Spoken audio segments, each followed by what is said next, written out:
तो हेलो बच्चों लोग, कैसे हो आप सब। आई होप कि आप सभी लोग बढ़िया हैं एंड क्लासेस को बहुत एंजॉय कर रहे हैं। एंड हाँ, प्रैक्टिस आपकी कंटिन्यू है। देखिए, मैं हमेशा कहती हूँ that practice makes a man perfect. And girls को तो परफेक्शन पहले से होती है, बट बॉयज़ को परफेक्शन बहुत चाहिए होती है। ठीक है, तो बॉयज़ आप लोग भी अपना जो है प्रैक्टिस करिए एंड मेरे को भेजिए अपने आंसर्स। मैं आपको रियलाइज करके भेजूंगी, but yes, for that you have to come up in the live class. Okay, so today we are gonna complete the rest of the questions of chapter number 2, strategic analysis, external environment.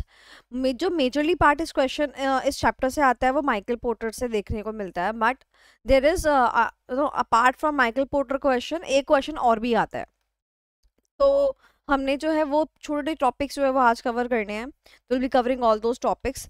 हमने शायद last class में question number 9 तक छोड़ा था and अभी जो है हम क्वेश्चन नंबर 8 से चालू कर रहे हैं। ठीक है, कॉमन बैरियर्स अपन कर चुके थे, क्वेश्चन नंबर 8 से चालू कर रहे हैं। Very very very easy. तो let us start. Yes Purvanshi, read the question बेटा। Yes, ma'am. Value chain analysis consists two activities, primary activities and support activities. As per Michael Porter, both the activities are intervened.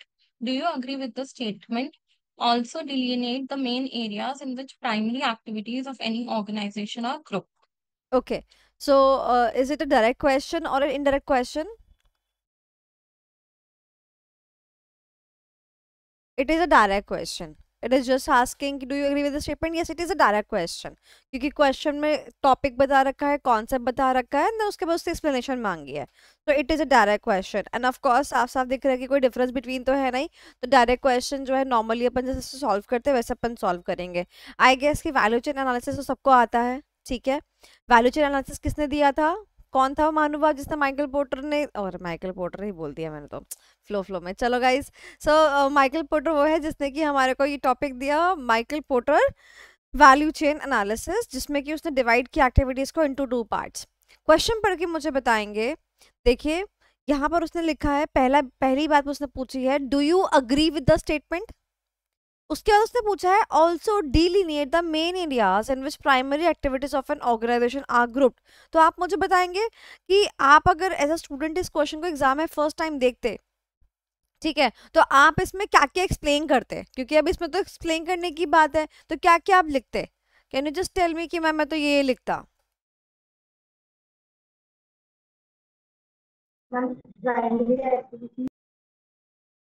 कौन सी activities?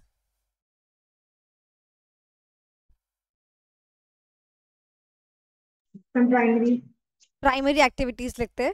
और what about the secondary activities? क्या आप secondary activities लिखते, yes और no? Purvanshi कह रही है मैं तो लिखती। पूर्वांशी जरा देखना क्वेश्चन के आंसर में। मैम, पर फर्स्ट पार्ट के लिए नहीं लिख सकते, मतलब पूरा कॉन्सेप्ट यही समझ तो के। बात है, तो बताती हूँ देखो। अच्छा, एक बात मुझे बताओ, इसने हमारे को क्वेश्चन के 2 पार्ट्स दिए। पहला पार्ट में उसने क्या बोला कि देखो मैं तुम्हें बताता हूँ 2 तरीके की एक्टिविटी होती है, प्राइमरी और सेकेंडरी या सपोर्टिंग। ठीक है, फिर उसने बोला कि माइकल पोर्टर ने इन दोनों एक्टिविटीज को ये भी कहा कि ये दोनों क्या है बेटा, इंटरविंग्ड है। इंटरविंग का मतलब क्या है? इंटरलिंक्ड है। इंटरलिंक्ड है। क्या आप इस स्टेटमेंट से एग्री करते हो? तो आपको इस स्टेटमेंट से एग्री करने की बात लिखनी है कि हाँ 2 प्रकार की एक्टिविटी होती है, ना कि आपको एक्सप्लेनेशन देनी है यहाँ तक के क्वेश्चन में। समझे मेरी बात? तो यहाँ तक के क्वेश्चन में क्या पार्ट आना चाहिए, आज मैं आपको बताती हूँ। हमारा माइकल पोर्टर का 5 फोर्सेस मॉडल वाला टॉपिक आप निकालो, देखो आपको मालूम पड़ेगा। ये देखो, तो यहाँ पर आपको लिखना पड़ेगा वैल्यू चेन एनालिसिस के ऊपर, this concept is given by Michael porter. ठीक है, उसके बाद में आप ये कंटेंट लिखेंगे सारा, क्योंकि आप वैल्यू चेन के ऊपर लिख रहे हैं। ठीक है, उसके बाद उसने चीज बोली ना कि दीज एक्टिविटीज आर इंटरलिंक्ड या इंटरविंग्ड, तो देखो ये वाली बात यहाँ पर आ गई। The two basic steps of identifying separate activities and assessing the value from each are linked to an analysis of the comparative advantage by the Michael porter. यानी बेसिकली पार्ट ए का जो आंसर है, मैं अगर बोलूं तो वो यहाँ तक आ जाता है, यानी कि पेज नंबर 1 तक आ जाता है। अगर मैं इस डायग्राम को भी इंक्लूड कर लूं तो बेसिकली ये पार्ट ए का आंसर है।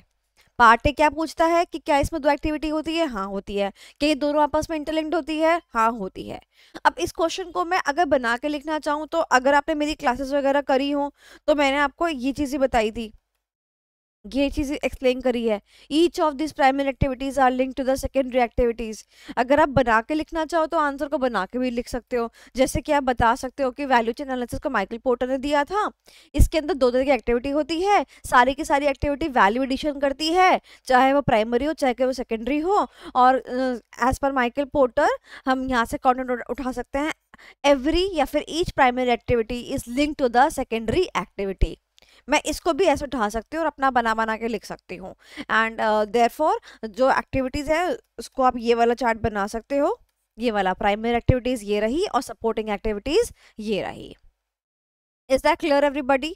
तो यहाँ पर आपने यही गलती नहीं करनी है कि आपको लग रहा है कि यहाँ पर सपोर्टिंग भी एक्सप्लेन करना है, प्राइमरी भी एक्सप्लेन करना, नहीं। अभी तक का जो आंसर है ना उस क्वेश्चन का वो इतना ही है, first page of my handwritten notes या फिर introductory paragraph from your strategic management study mat. अब क्योंकि उसने आगे पूछा है ऑल्सो, यानी इसके बाद पूछा कि बता दीजिए मेन एरियाज कौन कौन से, कौन सी एक्टिविटी के, प्राइमरी एक्टिविटी के। तो ठीक है, अगर उसने मुझसे प्राइमरी पूछी है तो अब मैं क्या बोल दूंगी, अब मैं प्राइमरी को खाली क्या कर दूंगी, एक्सप्लेन कर दूंगी। तो प्राइमरी एक्टिविटीज यहाँ से शुरू हुई, यहाँ पर खत्म हो गई। This is how you have to draft the question. Okay, अब बात रही क्या बोलते हैं हमारे डायग्राम की। तो बताओ बनाओगे कि नहीं बनाओगे डायग्राम? मेरे बनाएंगे। मेरे हैंडमेड नोट्स में गिवन है और इम्पोर्टेंट टॉपिक भी है, डायग्राम तो बनता है ना, सो डायग्राम भी बनाओगे। तो इस क्वेश्चन को टेकअप करने के पीछे मेरे यही कारण है दैट आपको जो है इस बात का ध्यान रखना है कि यहाँ पर सिर्फ और सिर्फ प्राइमरी के बारे में पूछा गया है। और यहीं पर पता है क्या होगा, अगर आप सेकेंडरी को एक्सप्लेन करते हो ना, तो देखो सेकेंडरी को एक्सप्लेन करने की पहली बात तो मार्क्स नहीं है, दूसरी बात आपका टाइम कितना खोटी होगा एग्जाम के अंदर। कोई एक ऐसी चीज जो पूछी नहीं गई है आपने उसके ऊपर पूरा बखान लिख दिया, सेकेंडरी एक्टिविटी जिसका कोई 1 रुपए का नंबर नहीं है, ठीक है। और वो जो फर्स्ट पैराग्राफ है about the value chain analysis वो मिसिंग होगा, क्योंकि आप वैल्यू चेन के ऊपर ज्यादा कंटेंट दोगे नहीं, तो कहीं ना कहीं आपका 1 नंबर वहां से खत्म हो जाएगा। Got the point? तो आपका 1 नंबर वहां से खत्म हो गया। उसके बाद जो है आपने फालतू में सेकेंडरी एक्टिविटी दी जो जिसके कोई मार्क्स नहीं है, तो it is gonna make you opportunity cost for any other question, because this question has been drafted कि इन जस्ट अ वे कि बच्चा सिर्फ प्राइमरी लिखेगा, बल्कि बच्चे ने जो है दोनों लिख दिए, तो वो तो बच्चे की गलती है, तो टाइम उसका खोटी होगा, तो दूसरे क्वेश्चन में भी वो कम टाइम लगा पाएगा, तो उसकी वजह से और मार्क्स कहीं ना कहीं कम कट जाएंगे। तो समझ के चलो आपके 3 नंबर एवं कट गए। This is what happens in the exam. And now see the जादू। ये देखो PYQ September 24, यानी कि क्वेश्चन कब आया था, ये क्वेश्चन आया था कब आया, PYQ यानी कि September 24 में यही क्वेश्चन आया था। और एक और देखो MTP में ये क्वेश्चन पहले डायरेक्ट गिवन था, क्योंकि उसने सब पूछा था प्राइमरी एक्टिविटी बता दो, और जब 1 साल के बाद 2 साल के बाद में जब हमारा क्वेश्चन पेपर आया सितंबर का, तो उसी में क्वेश्चन हल्का सा घुमा के दे दिया, और हल्का सा घुमाते ही बच्चा सेकेंडरी पर भी आ गया एक्सप्लेनेशन पर। अब ध्यान से पढ़ोगे ना क्वेश्चन, सो दोबारा से बोलती हूँ, question has to be read very carefully, very carefully. Okay, चलो हम सेकेंडरी एक्टिविटी का नाम दे देंगे, बट इससे ज्यादा कुछ नहीं। तो मुझे नहीं लगता कि मुझे इस क्वेश्चन को ड्राफ्ट करने की जरूरत है। Will just moving on to the next particular question. तो आ जाइए फटाफट से बात करते हैं इस पर्टिकुलर क्वेश्चन की। आप इस क्वेश्चन को जरा देखो, Arun Kumar, Dinesh Yadav, Riya Sharma, Suresh Singhania, oh my God, मतलब कि आप खुद देखो कि कब कब ये क्वेश्चन कितनी कितनी फॉर्म में क्वेश्चन जो आपको देखने को मिल रहा है। ठीक है, तो आज हम तो अभी तो एक क्वेश्चन सॉल्व करेंगे, बट घर पे आप सारे के सारे क्वेश्चन सॉल्व करेंगे, यानी कि सब के सब आप पढ़ के देख लेंगे। ओके, तो चलो हम ये वाला क्वेश्चन को सॉल्व करते हैं। बड़ा क्वेश्चन है, क्या कोई मेरे पास निंजा टेक्निक है कि मुझे समझ में आ जाए और ज्यादा दिमाग ना चलाना पड़े? तो लास्ट, वेरी गुड। तो लास्ट लाइन क्या कहती है, to comprehend the competitive landscape what step should mister Kumar follow? Oh my God, topic का नाम क्या आ गया, competitive landscape, even steps word भी दे दिया तो हम अब खुशी हो गए कि हाँ वो 5 स्टेप्स के बारे में बात कर रहा होगा, बट इसने अब नाम भी दे दिया मिस्टर कुमार फॉलो। तो बताओ मुझे, ये क्वेश्चन डायरेक्ट क्वेश्चन है या एप्लीकेशन बेस्ड क्वेश्चन है? एप्लीकेशन एप्लीकेशन बेस्ड क्वेश्चन है, क्योंकि कॉन्सेप्ट गिवन है, ठीक है, कॉन्सेप्ट गिवन है प्लस साथ में एक बंदे का नाम गिवन है। तो ये इस बंदे का जो नाम है और काम है उसके अकॉर्डिंग हमें क्या करना पड़ेगा, क्वेश्चन की ड्राफ्टिंग करनी पड़ेगी। बट हमें ये तो पता चल गया ना क्वेश्चन का टॉपिक क्या है, कॉम्पिटिटिव लैंडस्केप। चलो मुझे बताओ कॉम्पिटिटिव लैंडस्केप के 5 स्टेप्स कौन कौन से हैं? identify the competitors, very good. understand the competitors, determine the strength of competitors, determine the weaknesses of competitors, and put all the information. Okay Purvanshi, जो आपने बोला वही सब उससे सब एग्री करते हैं एवरीबॉडी? Yes ma'am. ठीक है, आ जाओ। अब मैं कुछ दिखाना चाहती हूँ। क्या मैम आप बिना बाल की खाल, मतलब बट क्या करूं, पिंक कलर से मैंने जरा गोले गोले मार रखे हैं। Purvanshi what you just said? Ma'am S नहीं आएगा। अब याद रहेगा? ठीक है, देखो क्या है ऐसे समझाती हूँ। देखो एक या दो, मतलब देखो ये जो पूरा स्टेप है ना, वो हम किसी एक को ही तो फ्रेम में लेके पूरा कंप्लीट कर पाएंगे। एग्जाम्पल मैं पढ़ाती हूँ, मेरे भी कॉम्पिटिटर्स होंगे राइट, तो मैं उसी कॉम्पिटिटर को क्या करूंगी, पहले आइडेंटिफाई करूंगी, फिर उसको अंडरस्टैंड करूंगी, इसको स्ट्रेंथ देखूंगी, उसकी वीकनेस देखूंगी और सारी इन्फॉर्मेशन टुगेदर रखूंगी। अब सोचो, मान लो मेरा ऑब्वियस सी बात है कि मेरा एक ही कॉम्पिटिटर नहीं होगा, मेरे मल्टीपल कॉम्पिटिटर्स होंगे। अब सोचो मैं कॉम्पिटिटर नंबर 1 के लिए स्टेप लगा रही हूँ, फिर उसके बाद कॉम्पिटिटर 2 के लिए स्टेप लगा रही हूँ। ये तो पैराग्राफ यही कहता है ना। और इसी का जो है कि हमारे को इसको रिपीटेटिवली फॉलो ना करना पड़े, हमारे को टॉपिक कौन सा दिया, स्ट्रैटेजिक ग्रुप मैपिंग का टॉपिक दिया, जहां पर हम क्या करते हैं, अगर हमारे पास ज्यादा फर्म्स होती हैं तो वहां पर हम उसको ग्रुप बना के फिर हम कंपैरिजन देखते हैं, who is the strongest, who is the weakest in the industry, isn't it? तो ध्यान रखना कि एक आधा कॉम्पिटिटर के लिए ये यूज होता है, इसीलिए मैं ज्यादा आपको इस बात पे प्रेशराइज कर रही हूँ, कॉम्पिटिटर, ठीक है। तो अगर आपको एक आधे से कॉम्पीट करना है, उसी से एनालिसिस करना है, तो इसका मतलब आपको ये वाला टॉपिक लगाना है। Is that clear? Okay, so competitive landscape लगाने के लिए क्या चाहिए होता है, कॉम्पिटिटिव इंटेलिजेंस चाहिए होता है। इस पर हम इवन एमसीक्यू भी कर चुके हैं। और ये हमें क्या देता है, कॉम्पिटिटिव एडवांटेज देता है। तो ये मैंने आपको क्लास से भी याद करवा रखा है, ये तीनों चीजें आप भी याद रखेंगे। 3 C है, कॉम्पिटिटिव लैंडस्केप, यानी कि आपको कंपटीशन का क्या करना। लैंडस्केप क्या होता था, ऐसा बचपन में ऐसा बना था ना, पहाड़, नदियां, ऐसा। ये ना कि लैंडस्केप मतलब हमारे आसपास क्या है। Okay, what do you see with your open eyes, and same goes with the competition, what do you see in a competition. So I see the competitive landscape, I see my competitor sitting almost for 24 hours in and out, right. तो मेरा competitive landscape में क्या आता है, मेरा competitor आता है। अब उसको समझने के लिए मुझे क्या चाहिए, इंटेलिजेंस चाहिए ना, तो आई रिक्वायर कॉम्पिटिटिव इंटेलिजेंस। अगर मैं उसको समझ लेती हूं तो it gonna provide me the competitive advantage. ये तीनों चीजें एमसीक्यू के लिए भी आप याद रखिएगा, ठीक है। ओके, एंड जब इस टॉपिक के ऊपर ना कंटेंट इस टॉपिक के ऊपर आएगा लिखने के लिए स्टेप्स, तो ये जो मैंने आपको ग्रीन मार्क कराया इंट्रोडक्शन, ये कॉम्प्लीमेंट्री लिख कर आइएगा वहां पर, या फिर इंट्रोडक्टरी पैराग्राफ में लिख के आइएगा, और उस पैराग्राफ के अंदर ये तीनों कीवर्ड्स यूज कीजिएगा। एंड उसके बाद अपनी मार्क्स की ब्यूटी देखिएगा, मजाल जो आपका 5 में से आधा नंबर भी घट जाए। सीन क्या है समझिएगा कि ये टॉपिक है काफी आसान टॉपिक है। अगर आपने एक बार प्रेडिक्ट कर लिया कि हाँ ये टॉपिक लगेगा, तो इस टॉपिक के ऊपर तो मतलब कोई भी लिख देगा, ये इतना आसान टॉपिक है, right. Didn't you realize that? But what is gonna make you different from others, it is gonna be this much paragraph, these lines, जो कि आपको दूसरों से अलग बनाएगा। सो याद करो मेरे साथ, बोलो फटाफट से बोलो, competitive landscape requires Application of competitive intelligence. and this will result to Competitive advantage.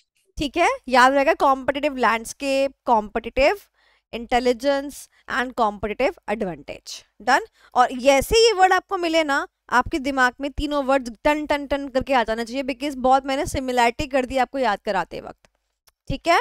चलो, अभी तक हमने क्वेश्चन को नहीं पढ़ा, बट हम बस ये जान रहे थे कि ये कॉन्सेप्ट किसके अप्रॉक्स है, एंड बच्चे जो गलतियां करते हैं इस कॉन्सेप्ट को लेके वो क्या गलतियां करते हैं, तो मैंने वो आपको बता दिया। चलो अब अरुण कुमार के ऊपर आते हैं, भाई क्या कह रहा है ये बंदा, क्या तकलीफ है इसको। ठीक है, पूर्वांचल रीड करो बेटा, क्या तकलीफ है इसको। Yes, ma'am. Mr. Arun Kumar has built a successful business in the handmade ceramic products industry in Gujarat. ठीक His है, company, his company Ceramic Crafts is renowned for crafting distinctive, high-quality ceramic home decor items that have gained a strong foothold in the market. Right. यानी कि company का नाम भी given है, बताओ company का नाम क्या है। Ceramic Crafts. वेरी गुड, बंदे का नाम गिवन है, कंपनी का नाम गिवन है, राइट।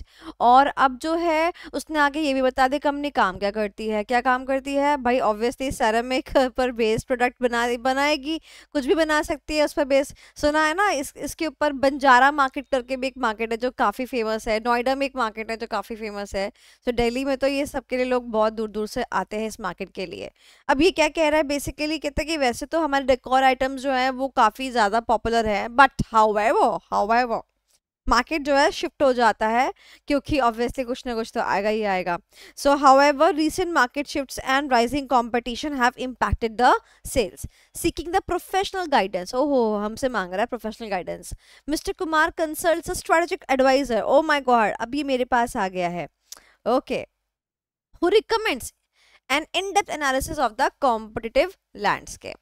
तो अब मुझे क्या करना है, तो मेरे को मेरा आंसर किसके किसके ऊपर लिखना पड़ेगा, इसके बिजनेस के ऊपर लिखना पड़ेगा, ये जो सेरेमिक क्राफ्ट्स है इसके ऊपर लिखना पड़ेगा। ठीक है, यानी कि अगर मैं इस आंसर को लिखने के लिए जाऊंगी तो मेरे जो हेडिंग्स होंगे वो क्या होंगे, जो हमारे कॉन्सेप्ट है, identify the competitor, blah blah blah blah blah, but जो अंदर का कंटेंट होगा वो किस पर बेस्ड होगा, अरुण कुमार और उसके बिजनेस पर बेस्ड होगा।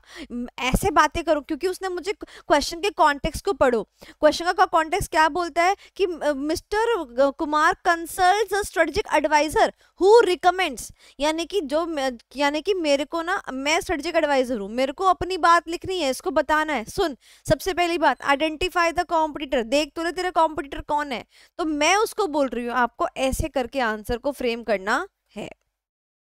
अगर मैं यहाँ पर अपने नोट्स में से एग्जैक्ट ये भी लिख दूँ और एग्जैक्ट ये भी बना दूँ डायग्राम और एग्जैक्ट ये भी लिख दूँ, तो क्या मुझे फुल मार्क्स मिलेंगे इस क्वेश्चन के अंदर, Oh, ma'am. क्यों नहीं मिलेंगे। इसलिए एप्लीकेशन में वेरी वेरी गुड। सो देखो, मैं आपको बताती हूँ, हम एक क्वेश्चन को सॉल्व कर रहे हैं, बट अगला क्वेश्चन में एक बार रीड करती हूँ। देखो अगले क्वेश्चन में पता है क्या है, वो बेसिकली क्या कर रहा है, वो जो ड्रिंक्स वगैरह होती है ना उसका काम करता है, बेवरेज कंपनी हो गई। अगले में क्या करता है, वो चॉकलेट पॉकलेट बनाता है। देख रहे हो, मतलब मैं आपको समझाना चाहती हूँ कि कंपनी का नेचर चेंज हो रहा है बस। ठीक है, अगली बारी में वो घी केचप सॉसेस वगैरह बना रहा है, ये काम कर रहा है, मतलब कुछ ना कुछ बिजनेस जो है वो दूसरा कर दिया। बाकी जो बाकी चीज़ें हैं वो सब सेम ही है, वो हमसे एक्सपर्ट से ही या एडवाइजर से ही क्या मांगने वाला है, वो आपसे हेल्प मांगने वाला है। ठीक है, इजी सिंपल। चलो ओके, अब आप देखो यहाँ पर क्या है, सारी हेडिंग्स वही हैं, क्या हेडिंग में कोई चेंज है, नहीं। इसका मतलब एक बात ध्यान से सुनना, दैट जो मैंने आपको प्रेजेंटेशन सिखाई है उस पर ट्रस्ट रखो, एंड उसी पर बेस्ड अपने जितने भी आगे के क्वेश्चंस है सब वही सॉल्व करो, you will definitely get through, मैं आपको बता रही हूँ। ठीक है, चलो तो अब मुझे बताओ, सॉल्व करोगे या मैं सॉल्व करूं, जैसा आप बोलो। सॉल्व करेंगे। एक अच्छा, एक और चीज, जितने भी एप्लीकेशन बेस्ड क्वेश्चंस होते हैं इसका एक तो आंसर नहीं होता, आप अलग लिख सकते हो, मैं अलग लिख सकती हूँ, क्या ऐसा हो सकता है, यस और नो। चलो मैं आपको एक बात बोलती हूँ, जो मैं एज एन एल्डर सिस्टर आपको बोलूंगी, मैं ये बोलूंगी इस वाले क्वेश्चन को आप रीड करें। ठीक है, इस वाले क्वेश्चन को आप रीड करें, यानी कि क्वेश्चन किस पर बेस्ड होगा, सेरेमिक इंडस्ट्री पर बेस्ड होगा ये क्वेश्चन। ठीक है, और आप क्या करें, ड्राफ्ट करें इन क्वेश्चंस को जो बाकी रिमेनिंग है, चॉकलेट ड्रिंक्स वाला क्वेश्चन, होममेड चॉकलेट वाला क्वेश्चन, केचप और प्यूरी वाला क्वेश्चन, इसको आप ड्राफ्ट करके मेरे से चेक कराएं, तब मेरे को मालूम पड़ेगा कि आपके दिमाग की नसें कितनी खुली हैं। समझ रहे हो? यानी कि क्वेश्चन नंबर 1 जो है सेरेमिक क्राफ्ट्स वाला, उसका तो आंसर यहाँ पे गिवन है, देखो गिवन है ना पूरा का पूरा। तो अगर मैं आपको बोलूं कि आपको इसकी जगह चॉकलेट के ऊपर लिखना है तो लिखना आना चाहिए ना। तो इस क्वेश्चन को आप रीड करें, 2 टाइम्स रीड करें, 3 टाइम्स रीड करें, उसके बाद रीड करने के बाद चॉकलेट वाला या फिर सॉसेस वाला या प्योरी वाला जो है आप मुझे लिख कर दिखाया, और फिर मैं उसको चेक करूंगी कि हाँ आपने कितना सही किया कितना गलत किया है। क्योंकि एग्जाम में तो कोई भी कम टाइप की कंपनी आ सकती है, मेरे को भी नहीं पता कि कौन सी आएगी, यू नेवर नो। कॉस्मेटिक्स भी आ सकती है, शूज की इंडस्ट्री भी आ सकती है, इलेक्ट्रॉनिक्स की भी आ सकती है, किसी की भी आ सकती है, एप्लीकेशन बेस्ड क्वेश्चन है। ठीक है, चलो मैं सवाल पूछती हूँ, जवाब देंगे। डायग्राम बनाओगे? डायग्राम बनाओगे? Yes, diagram. कॉन्सेप्ट। जब हमने स्टार्टिंग में कॉन्सेप्ट लिखना होता है और वहाँ पॉइंटर्स डालने होते हैं तो मैं आपको ऑप्शन देती हूँ ना, या तो आप पॉइंटर्स देख लीजिए या तो आप डायग्राम बना लीजिए, तो हम यहाँ तभी वहाँ पे डायग्राम बना लेंगे। तो इस क्वेश्चन की हेडिंग क्या आएगी? Steps to understand the competitive landscape, है ना, या फिर कॉम्पिटिटिव लैंडस्केप, उसके बारे में इंट्रोडक्शन लिख दोगे, उसका स्टेप्स जो है उसका डायग्राम बना दिया आपने, उसके बाद लिखोगे कॉम्पिटिटिव लैंडस्केप ऑफ द जो कंपनी है सेरेमिक क्राफ्ट्स, उसका कॉम्पिटिटिव एनालिसिस लिखोगे। अगर आप चॉकलेट वाले का लिख रहे हो तो उसका नाम लिख दोगे, घी वाले का कर रहे हो तो घी वाले का नाम लिख दोगे। और कैसे सिखाया मैंने आपको? हेडिंग लिखनी है, कंटेंट के लिए 3-4 लाइन छोड़ देनी है, हेडिंग लिखनी है, कंटेंट के लिए 3-4 लाइनें छोड़ देनी है। और इस क्वेश्चंस को स्टार्ट करते हैं डायरेक्ट क्वेश्चन की तरह और एंड करते हैं केस स्टडी की तरह। तो देयरफॉर लास्ट में क्या आ जाएगा? कंक्लूजन आ जाएगा। कंक्लूजन के लिए क्या करते हैं? कंक्लूजन के लिए हम क्वेश्चन में जाते हैं, जो लास्ट लाइन आती है उसी से हम कंक्लूजन को फ्रेम कर देते हैं। तो आप क्या लिख दोगे कंक्लूजन में? तो एग्जांपल मैं इसी की बात करूं तो मिस्टर कुमार को हम कंसल्ट कर देना, तो हम बोलेंगे as a strategic advisor we recommend the in depth analysis of the above mentioned points. हो गया कंक्लूजन। ऐसे आप बाकी दोनों में से जो भी आप अटेम्प्ट करें, तीनों में से आप मुझसे करके चेक कराएं। ठीक है, चलो अब एक काम करते हैं, अलॉटमेंट ना यहीं पे मैं कर देती हूँ। ठीक है, सो पूर्वांशी आप जो है fruit juices, cold drink, soda lime का करोगे। ठीक है, रिया आप होममेड चॉकलेट्स का करोगे। ठीक है, दुर्गा आप ये प्योरी केचप्स एंड सॉसेस जो भी है ये इसका करोगे। ठीक है, प्राची आप अगेन इसका करोगे, fruit juices and cold drinks का करोगे। ठीक है, तो हमारे पास डिफरेंट वैरायटीज ऑफ आंसर्स आ जाएंगे and then we are gonna check and learn from each other answers कि क्या क्या कौन कौन बना के लिख पा रहा है।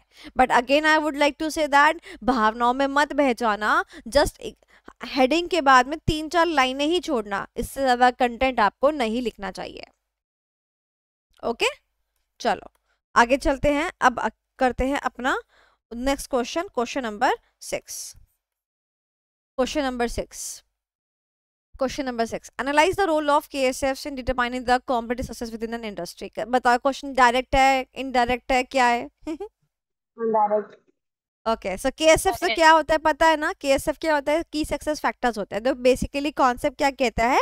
कॉन्सेप्ट बेसिकली ये कहता है, जैसे कि एग्जांपल मैं यहाँ बैठी हूँ, रो रही हूँ, मम्मी ने पूछा क्या हुआ, मम्मी पता नहीं क्या है, सामने वाला बंदा तो सक्सेसफुल हो चले जा रहा है, एक मैं हूँ, मैं यहीं पे 10% इंक्रीमेंट लेके बैठी हूँ, मम्मी क्या कोई बात है?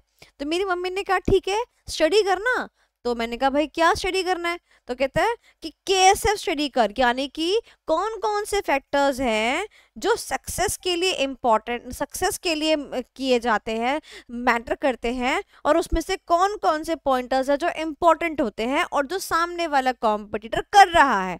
मैंने बोला ठीक है, मैंने एक पन्ना उठाया, मैंने देखा अच्छा तो सामने वाला बंदा ना अच्छी वाली मार्केटिंग करता है जिसमें कि शायद मैं लैग करती हूँ। ओके, सो सामने वाले को देखकर हम पता लगाते हैं कि व्हाट आर द सक्सेस की success factors within an industry. Very important word to be understood over here. कभी भी हम ना, जैसे कहते हैं ना, हम दो ऐसी चीजें जिनका बेस सेम नहीं कंपेयर नहीं कर सकते ना, राइट है ना? अब मान लो एक बच्ची है वो 12th क्लास की है और एक बच्ची है जो 1st क्लास की है। ठीक है, ड्राइंग कंपटीशन में क्या आप दोनों को सेम पेज पे रख सकते हो? नहीं रख सकते हो। सिमिलरली जब हम केएसएफ देखते हैं ना बेटा, हमेशा ध्यान रखना ये चीज with in the same industry करते हैं, है ना? वो भी एजुकेशन इंडस्ट्री का ही पार्ट है, मैं भी एजुकेशन इंडस्ट्री का ही पार्ट हूँ। ये नहीं कि मैं एजुकेशन इंडस्ट्री का पार्ट हूँ और वो कॉस्मेटिक इंडस्ट्री का पार्ट है। और मैं कॉस्मेटिक इंडस्ट्री के केएसएफ थोड़ी ना रीड करूंगी। Is that clear? समझ में आया? चीजें क्लियर हुई? चलो, तो एक बात तो ये ध्यान रखोगे, मैंने आपको लर्निंग के लिए पॉइंटर्स बताया है। सेकंड बात आप क्या ध्यान रखोगे, आपको याद होगा मैंने आपको बताया था about the meaning of management, about the resources, याद आया कुछ चीजें? तो वहीं से आप जो है इस आंसर को जो है पोर्ट्रे कर सकते हो। इसके कुछ इंपॉर्टेंट कीवर्ड्स हैं, ठीक है? कीवर्ड जो है वो मैं आपको यहाँ पे मार्क कराना चाहती हूँ, कुछ कीवर्ड्स इंपॉर्टेंट है, ध्यान से सुनना, याद भी करा दूंगी, ठीक है? की सक्सेस फैक्टर्स, यानी कि मार्केट में आपको क्या होना है, सक्सेस होना है। सक्सेस को कैसे लिखोगे, देखो सक्सेस को ऐसे करके लिखना, सक्सेस यानी basically I want to achieve competitive advantage, ठीक है बेटा? कॉम्पिटिटिव एडवांटेज के लिए, कॉम्पिटिटिव एडवांटेज के लिए क्या चाहिए होता है बताओ? कॉम्पिटेंसी चाहिए होती है और रिसोर्सेज चाहिए होते हैं। कॉम्पिटेंट ये हमने पढ़ रखा है ऑलरेडी। अगर आप नहीं रिलेट कर पा रहे हो, मैं आपको यहां से बता भी देती हूँ कि मैं किस चीज से रिलेट कर रही हूँ। ये देखो, यहां से रिलेट कर रही हूँ मैं।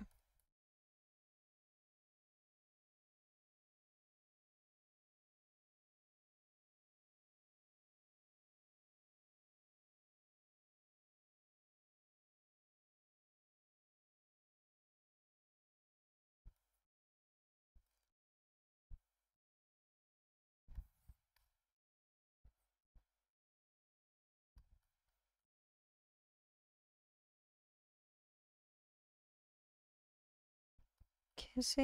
ये देखो, ये सब मैंने आपको कराया हुआ है ना।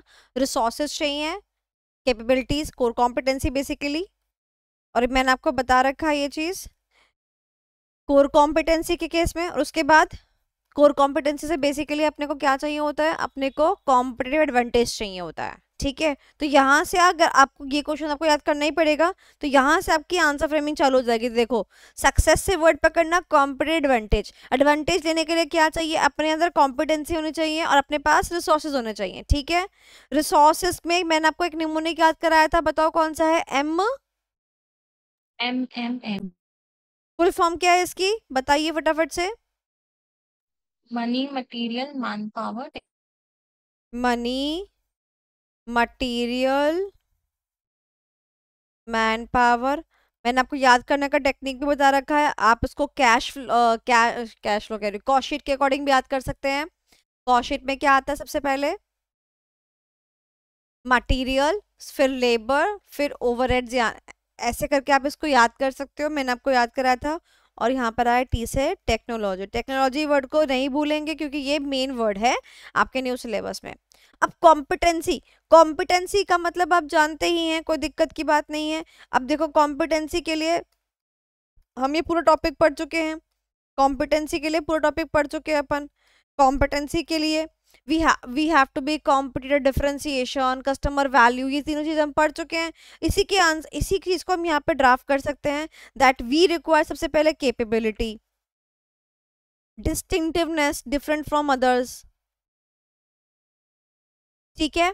उसके बाद it has to be valuable to the customers. वही सारे पॉइंट को मैंने उठा के यहाँ लिख दिया है, ठीक है? कुछ नहीं करा मैंने, वही सारे पॉइंट को लिखा है। और बस यही बेसिकली आपका आंसर ड्राफ्ट कर देंगे about the introductory paragraph of the KSF. यानी कि आप बताओगे केएसएफ क्या होते हैं, की सक्सेस फैक्टर्स होते हैं। सक्सेस बोले तो कॉम्पिटिटिव एडवांटेज, कॉम्पिटिटिव एडवांटेज का मतलब क्या होता है, कॉम्पिटिटिव एडवांटेज का मतलब क्या होता है, मैंने आपको वो भी पढ़ा रखा है। Means you are earning profits more than the average industry profits. आप उस बात को एक्सप्लेन करो। Which requires the competency as well as the resources. Competency means the capability, the distinctiveness inside you, and that has been valuable by the customers. Resources includes MMMT. ठीक है? तो ये आपका KSF का ना ऑटोमेटिक एक paragraph सा बन जाएगा, यानी कि कीवर्ड्स बन जाएंगे for drafting your answers.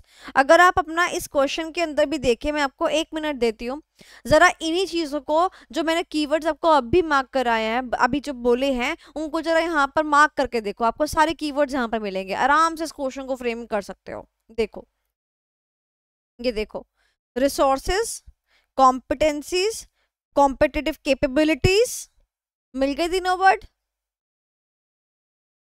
Competitive success, तो बेसिकली द कॉम्पिटिटिव एडवांटेज,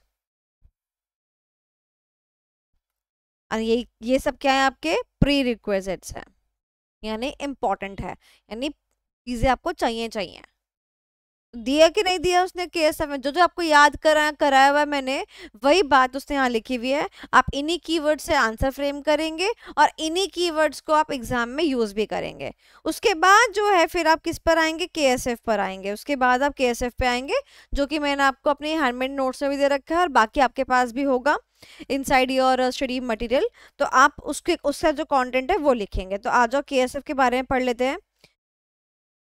देखो ये रहा, ठीक है। अब हम बताएंगे कि भाई हाँ, अब सामने वाला क्यों जो है सक्सेसफुल हो रहा है। ये 3 पॉइंट्स अपन लिखेंगे, जो आपका पिंक में कंटेंट लिखा हुआ है, ये तीनों पॉइंट सिमिलर है, मैंने स्टडी मैट से ही उठाए हुए हैं। तो ये आपको बताना पड़ेगा और आप जो है इसको कॉपी पेस्ट करके लिखेंगे। So it is a direct question and hence मैंने आपको फॉर्मेशन सिखा दी है। बच्चे को इसकी फॉर्मेशन समझ में नहीं आती है, तो मैंने यहाँ पर आपको फॉर्मेशन सिखाई है। सबसे पहले ऑन वर्ड बेसिस कस्टमर जो है चूज करता है कि भाई एग्जाम्पल स्ट्रेटेजिक मैनेजमेंट की क्लासेस लेनी है, तो बच्चा जो है कैसे चूज करता है। बहुत सारे ब्रांड्स हैं, ठीक है, ऐसे कौन से फीचर्स हैं जो कि क्रूशियल है सेल्स के लिए, यानी कि ऐसे कौन सी मेन पॉइंट है जो कि सेल्स करने के लिए इंपॉर्टेंट है। जैसे कि कहते हैं कस्टमर आप तक ना पहुंचे, आपको कस्टमर तक पहुंचना चाहिए, यानी सेल्स करने का एक मेन कंट्रीब्यूशन मार्केटिंग हो गया।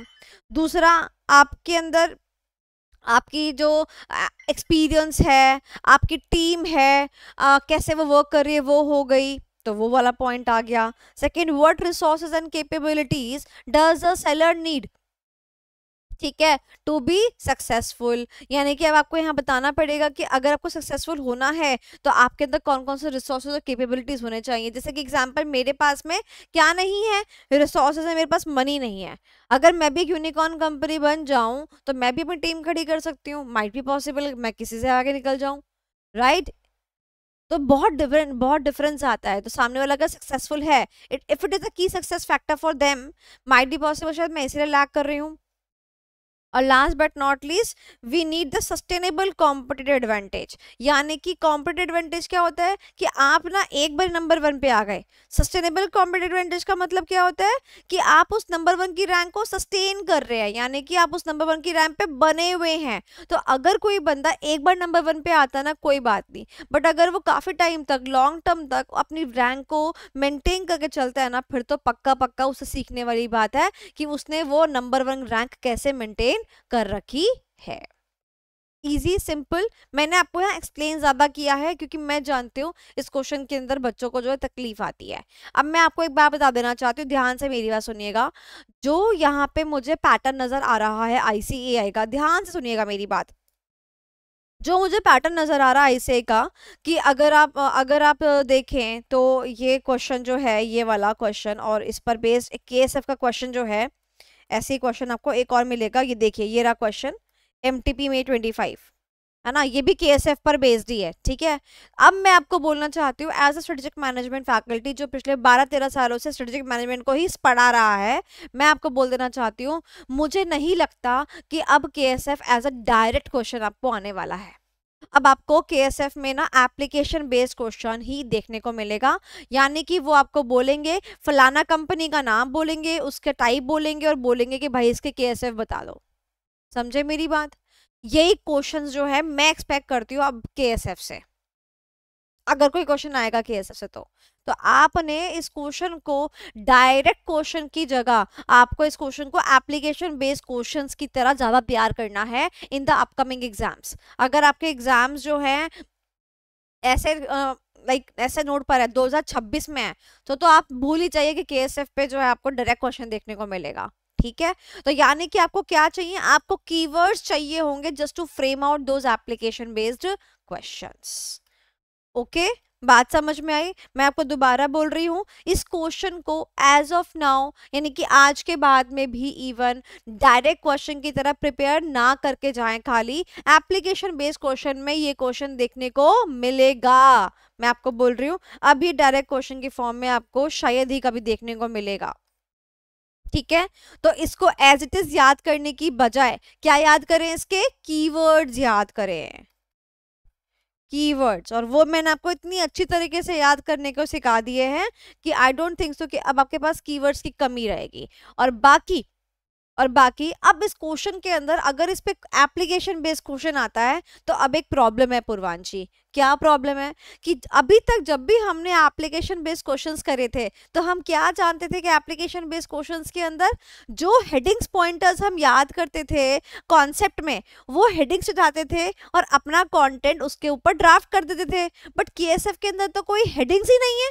If you go through whole the topic, हमारे को कहीं पर भी कोई भी क्या नहीं मिलता है, हेडिंग्स ही नहीं मिलती हैं। तो सबसे बड़ा पेचीदा सवाल ये आता है, अब जब मेरे पास हेडिंग भी नहीं है, अब मैं एप्लीकेशन बेस्ड क्वेश्चन कैसे ड्राफ्ट करूंगी? तो मुझे बताओ सारे के सारे students, open the camera and just tell me कि क्या आप मेरी बात सारी समझ गए हैं? Is it everything clear with you? Yes. If I am giving you a precaution for something na, just keep it in your mind. Everybody else might be prepared with just KSF direct question, but I have just told you from my own experience, KSF को direct की तरह नहीं, application based की तरह तैयार करके जाओ। और एप्लीकेशन बेस्ड क्वेश्चन की सबसे बड़ी प्रॉब्लम है, हमारे पास यहाँ पर हेडिंग्स नहीं है। तो इसीलिए अगर एग्जाम में क्वेश्चन आ गया तो मेरी जो टेक्निक गिवन है वो भी तुम्हारे काम नहीं आएगी इस क्वेश्चन के अंदर। तो हमारे को क्वेश्चन करके जाना पड़ेगा पहले से। चलिए, तो अब हम क्या करते हैं, ठीक है, हमें डायरेक्ट क्वेश्चन है ये वाला, तो इस क्वेश्चन को आप कॉपी में सॉल्व भी नहीं करेंगे। ठीक है, इस क्वेश्चन में जस्ट कीवर्ड्स को याद रखेंगे जो मैंने आपको यहाँ मार्क करा दिया है। अब हम सीधा चलते हैं, इसी पर बेस्ड क्वेश्चन नंबर 2 है जो कि आपको मिलेगा एप्लीकेशन बेस्ड क्वेश्चन के तौर पर। Question number 2,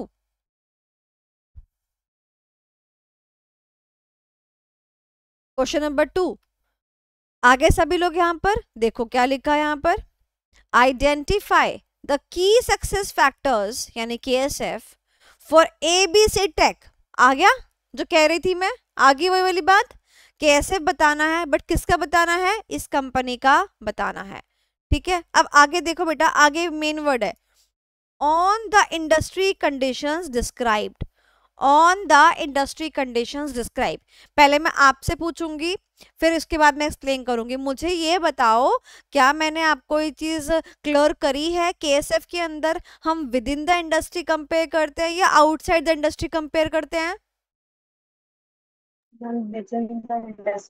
with in the industry compare करते हैं, है ना भाई। कॉस्मेटिक वाली कंपनी को कॉस्मेटिक वाली से कंपेयर करोगे ना, एडिटेक कंपनी को एडिटेक वाली से कंपेयर करोगे ना, समझ में आया? ठीक है, इसीलिए इसने क्या बोला कि भाई की सक्सेस फैक्टर बता दो for this company on the industry condition describe, यानी जिस इंडस्ट्री में ये कंपनी लाई करती है उसकी उसने कंडीशंस बता रखी हैं। ठीक है, okay. How can the company achieve sustainable competitive advantage? O my God, ये हमारा वर्ड था ना, देखो ये हमारा वर्ड था, ये रहा सस्टेनेबल कॉम्पिटिटिव एडवांटेज। दिखा ये वर्ड, देखो मैंने मार्क किया यहाँ पर, है ना, मिला। तो इसने यहाँ पर हमसे बात कर ली, इसने हमसे डायरेक्ट पूछा कि भाई सुनो बताओ जरा, how can the company achieve, यानी जो ये कंपनी है ये सस्टेनेबल कॉम्पिटिटिव एडवांटेज कैसे कर सकती है। अब कॉम्पिटिटिव एडवांटेज क्या होता है पता है ना आपको, एक्सप्लेन किया था मैंने, यानी एक बार रैंक 1 पे आना, यानी कि अच्छे अच्छे प्रॉफिट्स कमाना, कस्टमर आपको प्रेफरेंस दे रहा है, this is what the competitive advantage is. But what do you mean by sustainable competitive advantage, क्या मतलब होता है इसका? इसका मतलब होता है एक बार रैंक 1 नहीं, हर बार रैंक 1 लाना, यानी कि कंपटीशन में सस्टेन करके चलना। कस्टमर आपको आज ही इस अटेम्प्ट के लिए प्रेफर नहीं कर रहा है, हर अटेम्प्ट में बच्चा आप ही से क्लासेस लेता है, इसको क्या कहते हैं, सस्टेनेबल कॉम्पिटिटिव एडवांटेज। तो क्वेश्चन समझ में आया? क्या बात करनी है? कहते हैं हमें KSF को समझाना है इस कंपनी का फॉर ABC टेक बेस्ड जो भी कंडीशंस है उसके अकॉर्डिंग, क्योंकि कंडीशंस कैसी हैं तभी आप सक्सेसफुल हो सकते हो ना, ठीक है। अब जैसे कोरोना के टाइम पर ऑनलाइन कंपनी ऑनलाइन पढ़ाइयाँ चालू हो गई थी, राइट। तो इंडस्ट्री में कंडीशंस कैसी थी? ऑनलाइन एजुकेशन की कंडीशंस थी, उसमें आप सक्सेसफुल मैं नहीं हो पाई। I was very successful in the face to face batches. Laxmi Nagar में आप आओगे, आते थे अगर मान लो, आप तो बहुत छोटे हो, मैं तो कोविड से पहले की बात बता रही हूँ, शायद आपने तब CA में एडमिशन भी ना लिया हो। तो जब कोई लक्ष्मी नगर आता था ना और अगर स्ट्रेटेजिक मैनेजमेंट की बात करता था, ESNSM उस टाइम पे पेपर चलता था या ITSM पेपर चलता था, सोनाली मैम मतलब मेरे अलावा किसी और इवन कोचिंग इंस्टीट्यूट में बात ही नहीं होती थी कि मेरे अलावा किसी इस सब्जेक्ट के लिए किसी और टीचर को प्रेफरेंस दी जाए फेस टू फेस के लिए। बट वट हैपेंड, कोविड आया, कोविड में चीज़ें ऑनलाइन हुई। जब चीज़ें ऑनलाइन हुई ना, उसमें क्या हुआ, इंडस्ट्री की जो कंडीशंस थी वो चेंज हो गई और वहां पर मैं सक्सेसफुल नहीं हो पाई बिकॉज अन अकेडमी मैंने ज्वाइन नहीं करा। समझ रहे हो मेरी बात? तो इसीलिए वो क्या कह रहा है कि कंडीशन बता रहा है कि इस कंडीशन के हिसाब से मेरे को बताओ कि सक्सेस फैक्टर्स क्या क्या होंगे इस पर्टिकुलर कंपनी के लिए जो इस इंडस्ट्री की है। और फिर कहती है कि भैया एक बार सक्सेसफुल होने की बात मत बताओ, मेरे को ये बताओ कि ये एक बार सक्सेसफुल अगर हो जाती है तो उस पोजीशन को मेंटेन कैसे कर पाएगी। तो मुझे बताओ, क्वेश्चन समझ में आया? आगे देखो क्या लिखा है, बाय लिवरेजिंग दीज फैक्टर्स। अब लिवरेजिंग का मतलब, लिवरेज वर्ड मैं आपको पहले भी बता चुकी हूँ, आप FM में भी पढ़ते हैं, इसका मतलब क्या होता है? एडवांस। एडवांटेज हो गया या डिफरेंस हो गया। अगर आपने देखा लिवरेज को डिफरेंस के लिए यूज करते हैं, कहता है एग्जाम्पल, मेरे को ना लिवरेज है इस बात का कि मेरे घर में सभी लोग वर्किंग है, क्या है ये एक प्लस पॉइंट है, एडिशनल पॉइंट है। यानी कि ये किसी को बेस 0 से शुरू करना तो कोई बेस 1 से स्टार्ट करेगा, तो ये क्या उसके पास लिवरेज पॉइंट है। तो ऐसे ही अगर मेरे पास KSF होंगे तो KSF को उसने बोला कि कि दूसरे के कंपैरिजन में आप क्या लिवरेज उठा सकते हैं इन फैक्टर्स का, वो आप हमें बता दीजिए। तो उसने बोला, दोबारा से सम अप करती हूँ, सबसे पहले बताना है कि इस कंपनी के लिए KSF क्या हो सकते हैं, फिर ये बताना है कि अगर ये कंपनी KSF को यूज करके, इन फैक्टर्स को यूज करके कॉम्पिटिटिव एडवांटेज अटेन भी करती है तो उसको सस्टेन कैसे करेगी, और सस्टेन करने के लिए उसको यही फैक्टर्स पे अच्छा काम करना पड़ेगा, दूसरों से बेहतर काम करना पड़ेगा, दूसरों के कंपैरिजन में 2 नंबर आगे चलना पड़ेगा। तो इसका मतलब इसकी हिंदी क्या हुई कि दूसरों से 2 नंबर आगे बढ़े रहने के लिए, एक बार बढ़ गए कोई बात नहीं, बड़े रहने के लिए आपको क्या करना पड़ेगा। तो इस क्वेश्चन के 2 पार्ट हो गए बेटा। पहला पार्ट हो गया की सक्सेस फैक्टर और दूसरा पार्ट क्या हो गया, सस्टेन करने के लिए। यानी KSF से आप क्या करोगे, इस KSF से कॉम्पिटिटिव एडवांटेज अटेन करोगे, बट उस कॉम्पिटिटिव एडवांटेज को अटेन करने के बाद क्या करना पड़ेगा, सस्टेन करना पड़ेगा। सस्टेन का मतलब क्या है, जैसे कि एग्जांपल, बड़ा प्रेशर होता था यार क्लासेस में जब हम स्कूल करा करते थे। जैसे जो बच्चा नर्सरी से फर्स्ट आता था ना, वो नर्सरी में फर्स्ट, KG में फर्स्ट, फर्स्ट क्लास में फर्स्ट, सेकंड में फर्स्ट, सब में फर्स्ट आता था, उसको हर क्लास में क्या होता था, एक टेंशन होती थी कि इस बार फर्स्ट नहीं आए तो मम्मी मारेगी, पापा मारेंगे। तो सस्टेनेबिलिटी की बात की जाती थी। सिमिलरली यहाँ पर जो है पार्ट नंबर 1 में हम KSF को लगाएंगे, KSF जानेंगे, उससे मुझे क्या मिल जाएगा बेटा, CA यानी कॉम्पिटिटिव एडवांटेज मिल जाएगा। बट पार्ट 2 में क्या है, कॉम्पिटिटिव एडवांटेज, मैं रैंक 1 पे आ चुका हूं, अब मैं अपना दबदबा बना चुका हूं, इंडस्ट्री में मेरा ये मार्केट शेयर बन चुका है। अब उस मार्केट शेयर को सस्टेन करने की बात कहाँ की जाएगी, part number B of the answer में की जाएगी। पहले मुझे बताओ ये समझ में आया? Very difficult part to understand, very difficult part to understand. सवाल पूछती हूँ, जवाब दीजिएगा। Okay, first of all this question is a direct question और application based question? Application. Application based question. Okay. Is this question containing only one part or 2 parts? 2 parts. 2 parts. पहला part क्या है, identify करना है की success factors को। दूसरा part क्या है, how can the company achieve sustainable competitive advantage. यानी कि इस क्वेश्चन को उसने 2 पार्ट में डिवाइड किया है, अपने को आंसर भी क्या करना पड़ेगा, 2 पार्ट में डिवाइड करना पड़ेगा, इजंट इट? तो पहला पार्ट हमारा ये है और दूसरा पार्ट हमारा यही है। तो जब आपने आंसर के नीचे फ्रेमिंग देखी, वो भी कैसे बनाई हुई है, ऐसे ही बनाई हुई है, part A and part B. पहले वाले पार्ट में क्या बताना है, खाली केएसएफ बताना है। केएसएफ से क्या मिलता है मेरे को बताओ, सक्सेस मतलब कॉम्पिटिटिव एडवांटेज, क्या मिलता है, कॉम्पिटिटिव एडवांटेज मिलता है। और पार्ट नंबर 2 में क्या बताना है, बी पार्ट में क्या बताना है, एक बार कॉम्पिटिटिव एडवांटेज ले लिया, यानी कि अपन जो है दूसरों से ज्यादा प्रॉफिट कमा पा रहे हैं, दूसरों से ज्यादा मार्केट शेयर है हमारा, दूसरों से ज्यादा नाम है हमारा, अब हमें क्या करना है, उसको क्या करना है बेटा, उसको सस्टेन करना है। अभी क्वेश्चन समझ में आया? अब प्रॉब्लम है आंसर की ड्राफ्टिंग में, पहले हम क्वेश्चन को पहले पढ़ेंगे, फिर मैं ड्राफ्टिंग पर आऊंगी। तो let me just give you a briefing about the what the question is all about. Okay, अच्छा क्वेश्चन है ना, मजा आया ना क्वेश्चन पढ़ के? थोड़ा डिफिकल्ट क्वेश्चन है, एग्जाम में फर्स्ट टाइम देखने को मिला ना, सच्ची बोल रही हूँ, नहीं आप फुल मार्क्स ले ही नहीं पाओगे, टेलिंग यू।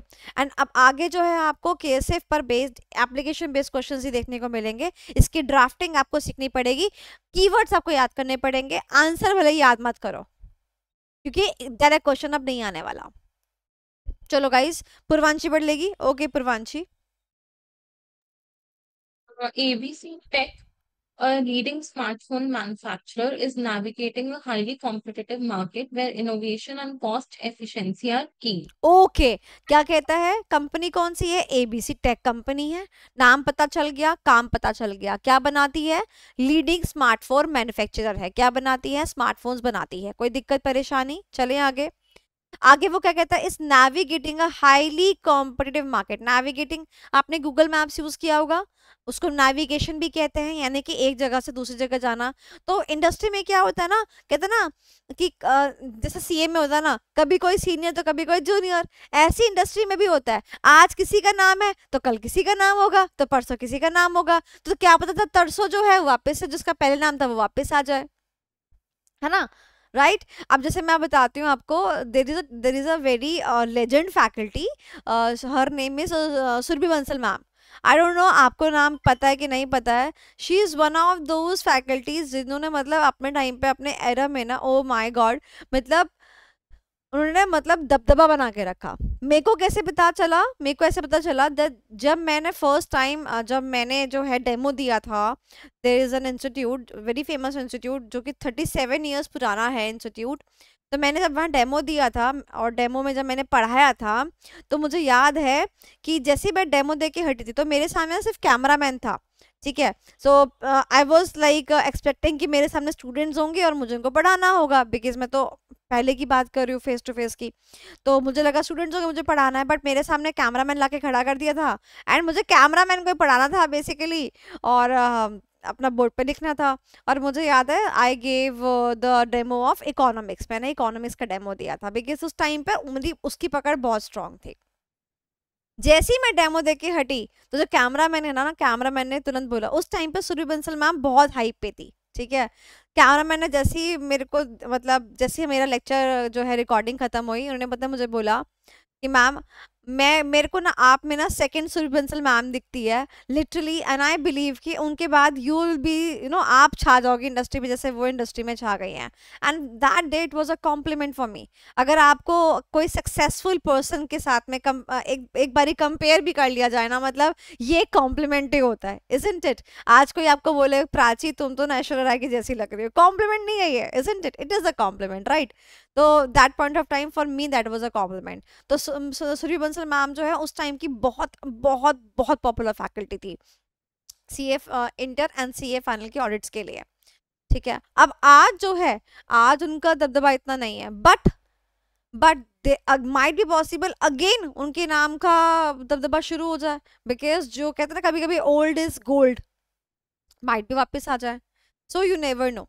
ओके चलो तो वापस कंटिन्यू करते हैं। तो नेविगेटिंग का मतलब समझ गए आप लोग? मैं आपको इंग्लिश टू हिंदी कराती हूँ, आपको पता है मैं आदत से मजबूर हूँ, मैं वर्ड्स छोड़ नहीं सकती, ठीक है। आगे पढ़ते हैं, बताओ आगे पूर्वंशी फिर क्या हुआ? Customers prioritize battery life, camera quality, and seamless software integration when choosing a brand. ओ तो एक कस्टमर की प्रेफरेंस, यदि कस्टमर क्या क्या देखता है, कैमरा देखता है, मेरी तरह सुंदर दिखना चाहिए भैया। सीमलेस सॉफ्टवेयर इंटीग्रेशन, सीमलेस का मतलब क्या होता है? What is the meaning of the word seamless?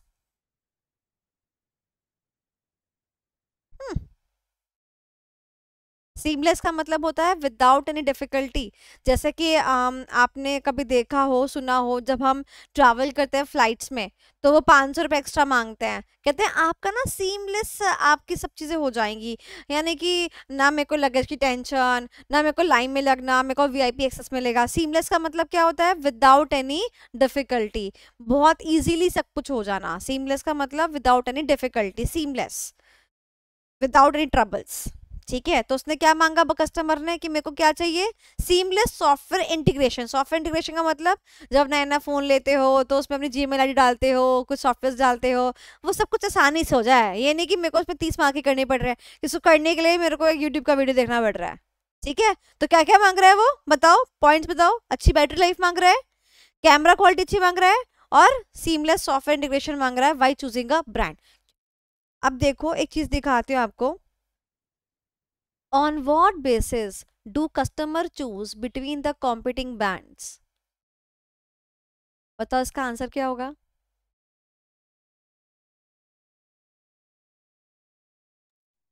इसका Customers prioritize battery life or है ना?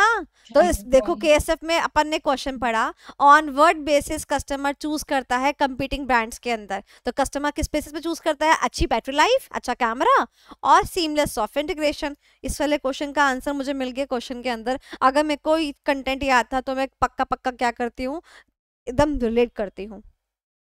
चलो आगे चलते हैं, फिर क्या बोलता है?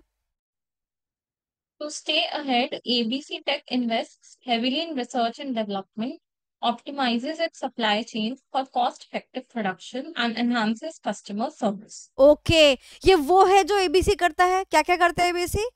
आर&डी में काफी इन्वेस्ट करता है, और क्या करता है? Optimises supply chain for cost effective production, यानी कि कम से कम पैसे में सामान आपको बना के दे रहा है। जब हमारा सामान manufacturer to wholesaler, wholesaler to ऐसे रिटेलर होता है, इसको क्या कहते हैं? Supply chain. ठीक है, इफेक्टिव ऑप्टिमाइजेस सप्लाई चेन का मतलब पता क्या होता है? जैसे मान लो कोई सामान है, मान लो एक क्रीम है, वो क्रीम जो है मैन्युफैक्चरर ने 100 रुपए की बनाई, अब कस्टमर तक वो 500 रुपए में पहुंची। समझ रहे हो? तो कितना वैल्यू एडिशन हुआ? 400 रुपए का वैल्यू एडिशन हुआ ना। अब अगर मान लो दूसरी कोई कंपनी है, वो भी 100 रुपए का मैन्युफैक्चर करती है, बट वो अपने सप्लाई चेन को ऑप्टिमाइज करती है और कस्टमर तक वो क्रीम 300 रुपए में ला के देती है। मतलब सेम क्रीम, सेम चीज, सब कुछ सेम। तो मुझे बताओ कस्टमर को अच्छा नहीं लगेगा? लगेगा ना। तो ये पॉजिटिव पॉइंट हुआ ना कि आप क्या कर रहे हो? ऑप्टिमाइज कर रहे हो अपनी सप्लाई चेन को, कॉस्ट इफेक्टिव बना रहे हो अपने प्रोडक्शन को। ठीक है, okay. And enhances the customer service, customer के सर्विस को भी आप एनहांस कर रहे हो, या तो आप चैटबॉट्स दे रहे हो, या आपको कोई प्रॉब्लम है आप उनसे बात कर रहे हो। अब देखो यहाँ पर आ जाओ, what resources and capabilities does a seller need to be successful?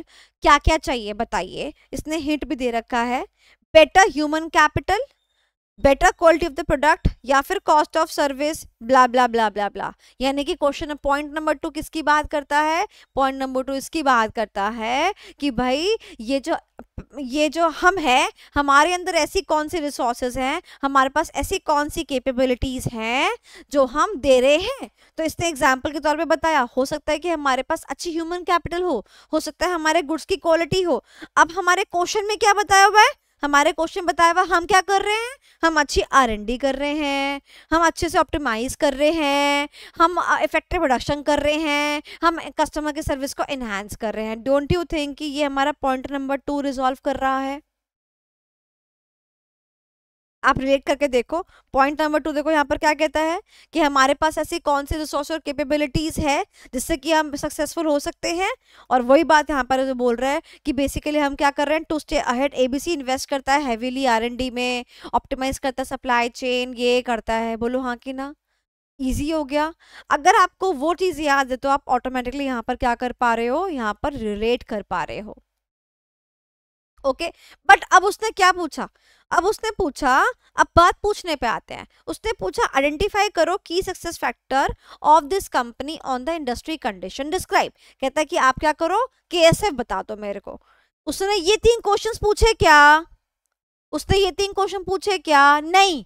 तो इसके बाद में अगर ये क्वेश्चन ये होता कि बताओ कि आपके केएसएफ वाले क्वेश्चंस का आंसर क्या है, तो हम इसके आंसर्स की ड्राफ्टिंग करते। यानी कि पॉइंट नंबर 1 का आंसर क्या होता कि कस्टमर चूज करता है कंपीटिंग ब्रांड्स पर on the basis of camera, battery life, blah blah blah. इसने इन क्वेश्चंस के आंसर्स नहीं मांग रहे, यानी कि हमें क्वेश्चन को ये ध्यान से पढ़ना है कि इस क्वेश्चन के बाद आगे पूछा क्या गया है।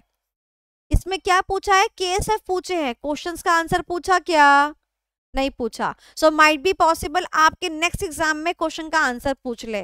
क्या आपको इतनी बात समझ में आई, डिफिकल्ट लेवल पर ले गई हूँ आपको। तरुण आपको क्लियर हुआ बेटा मैं क्या कहना चाहती हूँ, यानी कि क्वेश्चन का मैंने आंसर आपको समझा दिया है, आपको इंग्लिश टू हिंदी करा दिया है। क्वेश्चंस जो ये वाले केएसएफ के क्वेश्चंस हैं, इनका आंसर इसने मुझसे नहीं पूछा है। इस कंपनी पर बेसिस का क्वेश्चन के आंसर बता दो, इसने नहीं पूछा है। इसने मुझसे सिर्फ क्या पूछा है, केएसएफ पूछा है, इसीलिए मैं इन क्वेश्चंस के आंसर को यहाँ पर नहीं लिखूंगी। अगर ये क्वेश्चन में ये पूछा होता, अगर ये क्वेश्चन में ये लाइन होती कि यहां से उठाता वो क्वेश्चन कि what would be the answers to the questions जो कि हम केएसएफ पर लेते हैं, तो हम ये क्वेश्चंस के आंसर्स ड्राफ्ट करते हैं। पहले क्वेश्चन लिखते फिर आंसर ड्राफ्ट करते। इतनी बात समझ में आई। इस क्वेश्चन को ऐसे भी देखा जा सकता है। इसने हमसे केएसएफ पूछा, केएसएफ का मतलब क्या होता है, की सक्सेस फैक्टर्स, ठीक है, फिर हम केएसएफ देंगे, खत्म कहानी। ओके अब हम केएसएफ पे आते हैं, आंसर की ड्राफ्टिंग पे आते हैं। इसने क्या पूछा, केएसएफ, अपने को केएसएफ पर आना है। केएसएफ क्या होता है, इंडस्ट्री में सक्सेसफुल होने के फैक्टर्स। तो सक्सेसफुल होने के फैक्टर्स में अगर आप इस क्वेश्चन को एज अ होल पढ़ो तो यहाँ पर इसने जो पॉइंटर्स दिए हैं, ऐसा कोई भी पॉइंटर नहीं है जो कि आपने अपने स्टडी मैट में देखा हो, यानी कि ये बनाए हुए पॉइंटर्स हैं सारे के सारे, राइट सारे बनाए हुए पॉइंटर्स हैं। बट कैसे कैसे बनाए हैं वो आपको सिखाती हूँ, बड़ा ही अच्छी तरीके से सिखाया है। देखो अगर आप पहला पॉइंट पढ़ोगे तो पहला पॉइंट कस्टमर पे फोकस कर रहा था, बोलो हाँ कि ना, कस्टमर पे फोकस कर रहा था। तो देखो वहां पे क्या लिखा था, is navigating a highly competitive market where innovation and cost efficiency are the key. Innovation and cost efficiency are the key. और उसके बाद कस्टमर्स का एक्सपीरियंस, कस्टमर किस चीज को चाहते हैं, ये आपका केएसएफ बन गया। मैं एक और केएसएफ बताऊं, एक और केएसएफ ये है कि भाई इसने क्या किया, इंडस्ट्री के अंदर हैवीली इन्वेस्ट किया, रिसर्च एंड डेवलपमेंट के अंदर ऑप्टिमाइज किया supply chain and enhance the customer service. तो बेसिकली इसने अपनी रिसोर्सेज एंड कैपेबिलिटीज को बेस्ट यूज किया। मैं ये पॉइंट भी लिख सकती हूँ, एक और केएसएफ लिख सकती हूँ कि नहीं लिख सकती हूँ। पहले पॉइंटर्स ड्राफ्ट करने आए, लिखना आया, ठीक है। केएसएफ क्लियर हो गया, थम्स अप कर दिए सारे बच्चे। प्राची बच्चे समझ में आया मैं क्या कह रही हूँ। देखो मैंने क्वेश्चन से उठाया, एप्लीकेशन बेस्ड क्वेश्चंस के अंदर ना आपको आंसर्स की जो कीवर्ड है ना वो क्वेश्चन से ही मिल जाते हैं। यही ये 2 कीवर्ड ये मिल गए, तीसरा कीवर्ड कस्टमर्स के ऊपर मिल गया कि भाई कस्टमर्स को क्या चाहिए, एक अच्छा एक्सपीरियंस चाहिए। इन द केस अच्छी बैटरी लाइफ होनी चाहिए, अच्छा सीमलेस सॉफ्टवेयर होना चाहिए, ब्ला ब्ला ब्ला ब्ला। एक और मुझे बनाना हो तो मैं क्या लिख सकती हूँ, उसको रिसोर्सेज एंड कैपेबिलिटीज चाहिए।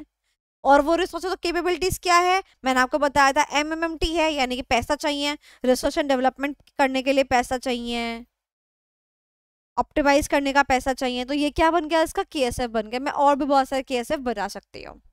Easy simple. Application based question में आंसर सेम नहीं होता, आप कुछ भी लिख सकते हो, मैं कुछ भी लिख सकती हूँ। आगे चले, अब पार्ट बी के अंदर क्या करना है, पार्ट बी के अंदर जो हमने कॉम्पिटिटिव एडवांटेज ले लिया है उसको मेंटेन करना है। क्या करना है, उसको मेंटेन करना है। जो बातें हमने ऊपर लिखी उसी में वर्ड क्या करना है, कंटिन्यूअस वर्ड घुसा देना, और आपका कंटेंट बन जाएगा। क्योंकि अगर आपको कंटिन्यूअस कॉम्पिटिटिव एडवांटेज चाहिए, एग्जाम्पल मैं बोलती हूँ प्राची, तुम रैंक 1 पे 11th क्लास में तो आ गई, 12th क्लास में भी तुमको आना है, ग्रेजुएशन में भी तुमको आना है, तो भाई जो चीज तुम आज कर रही थी वही चीज तुम कंटिन्यू करोगी।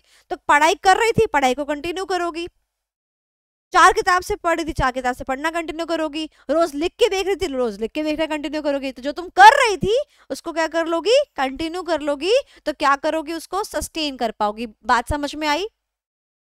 अब इसी से मैं लेकर आऊंगी इसका आंसर, देखो इजीली, देखो इसीलिए ध्यान से सुनना। पहला पॉइंट क्या था, इनोवेशन। सुनना ध्यान से, एक बार इनोवेशन लेके आ जाओगे इंडस्ट्री में रह जाओगे क्या? नहीं ना। मैं हूं इंडस्ट्री में जिसने हैंडमेड नोट्स दिए, ठीक है, उसके बाद कोई घंटा इनोवेशन करी मैंने? नहीं ना। तो सस्टेनेबल कॉम्पिटिटिव एडवांटेज मिला मेरे को? समझ गए इस बात को? भाई innovation is a continuous process. आज आप कुछ लेके आए हो, अब आप हाथ पे हाथ धर के बैठ गए, करे कब तक उसका फल खा लोगे? You need to come up with innovation continuously. आज कुछ लेके आए, थोड़े दिनों बाद फिर कुछ ले आओ, फिर कुछ ले आओ, फिर कुछ ले आओ। Isn't it?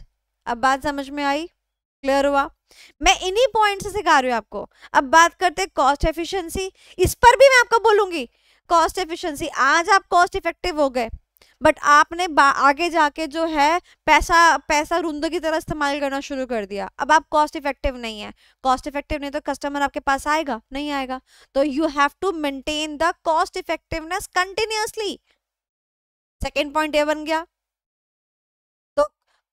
अगर कॉस्टिंग की बात की जाए तो आप क्या बोलोगे, अपनी कॉस्ट शीट के जितने एलिमेंट्स है उसके ऊपर बात लिख सकते हो कि भाई इसके ऊपर आप कंटिन्यूअस एक नजर बना के रखे कि आपकी कॉस्ट जो है कभी भी ज्यादा नहीं जा रही है। वही पॉइंट के मैं कंटिन्यूअस लगा रही हूँ। कस्टमर एक्सपीरियंस, कस्टमर आपसे हमेशा क्यों खरीदता रहेगा? कस्टमर को जब तक आप अच्छे से उसको ट्रीट नहीं करेंगे, उसको और एक्स्ट्रा चीजें नहीं देंगे, तो क्या होगा, कस्टमर आपका डिक्लाइन होता चला जाएगा। इसीलिए उसका जो उसके जो एंगेजमेंट है या उसके जो सर्विसेज है, उसको आपको क्या करना चाहिए, उसको इन्हांस करते रहना चाहिए।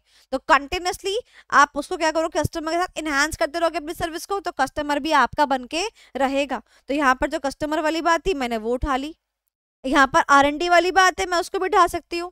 There has to be the continuous research and development investments to come up with something new.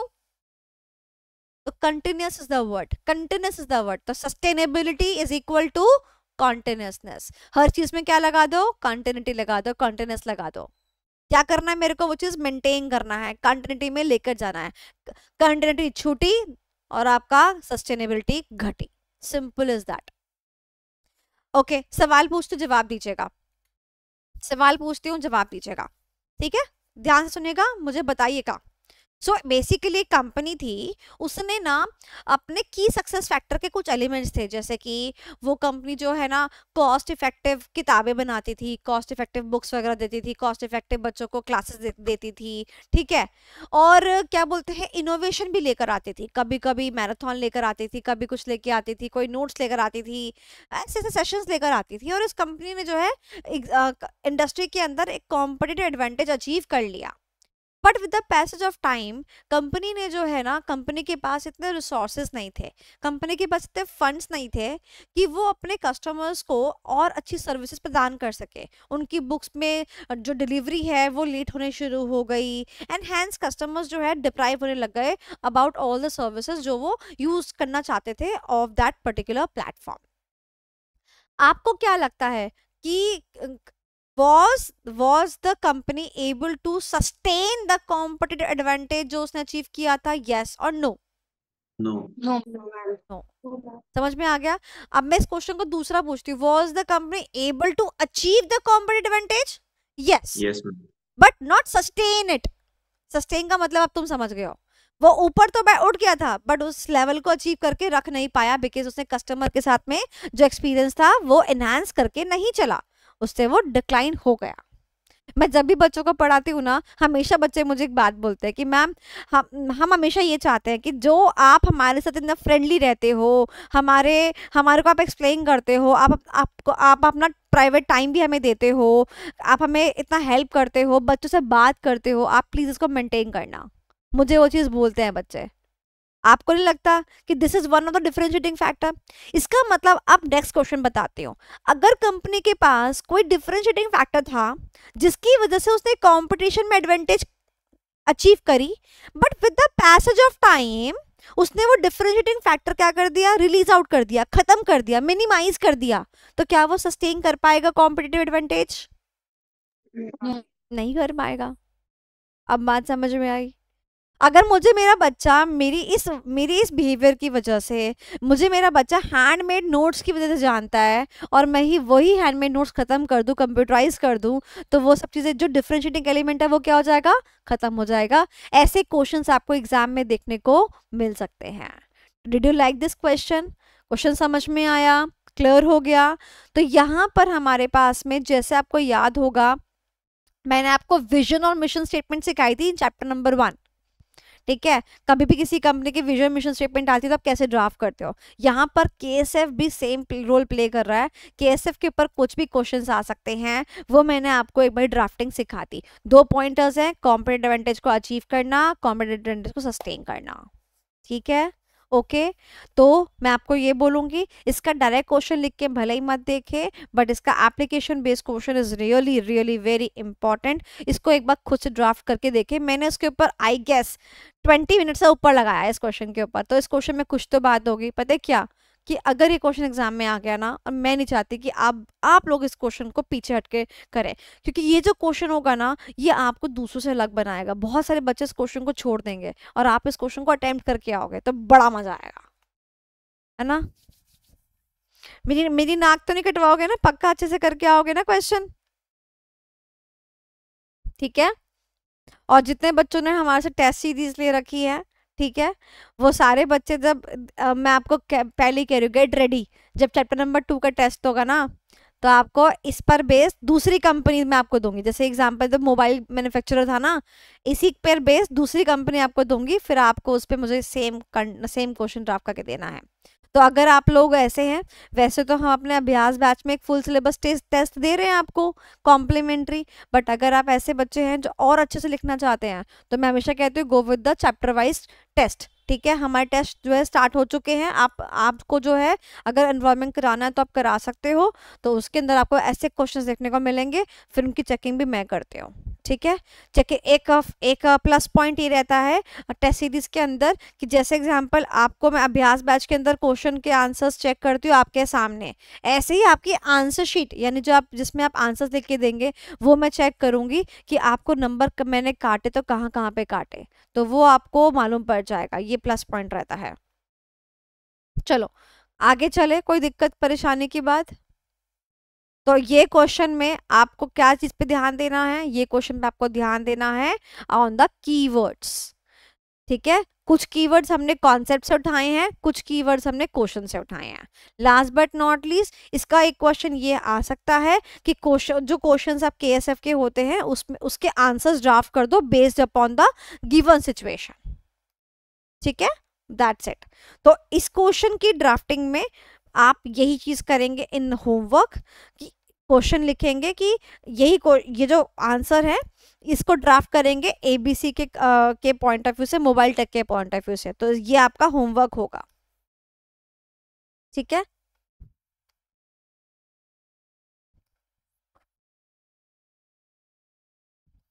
चलिए अब आ जाइए again on question number 5। Question number 5,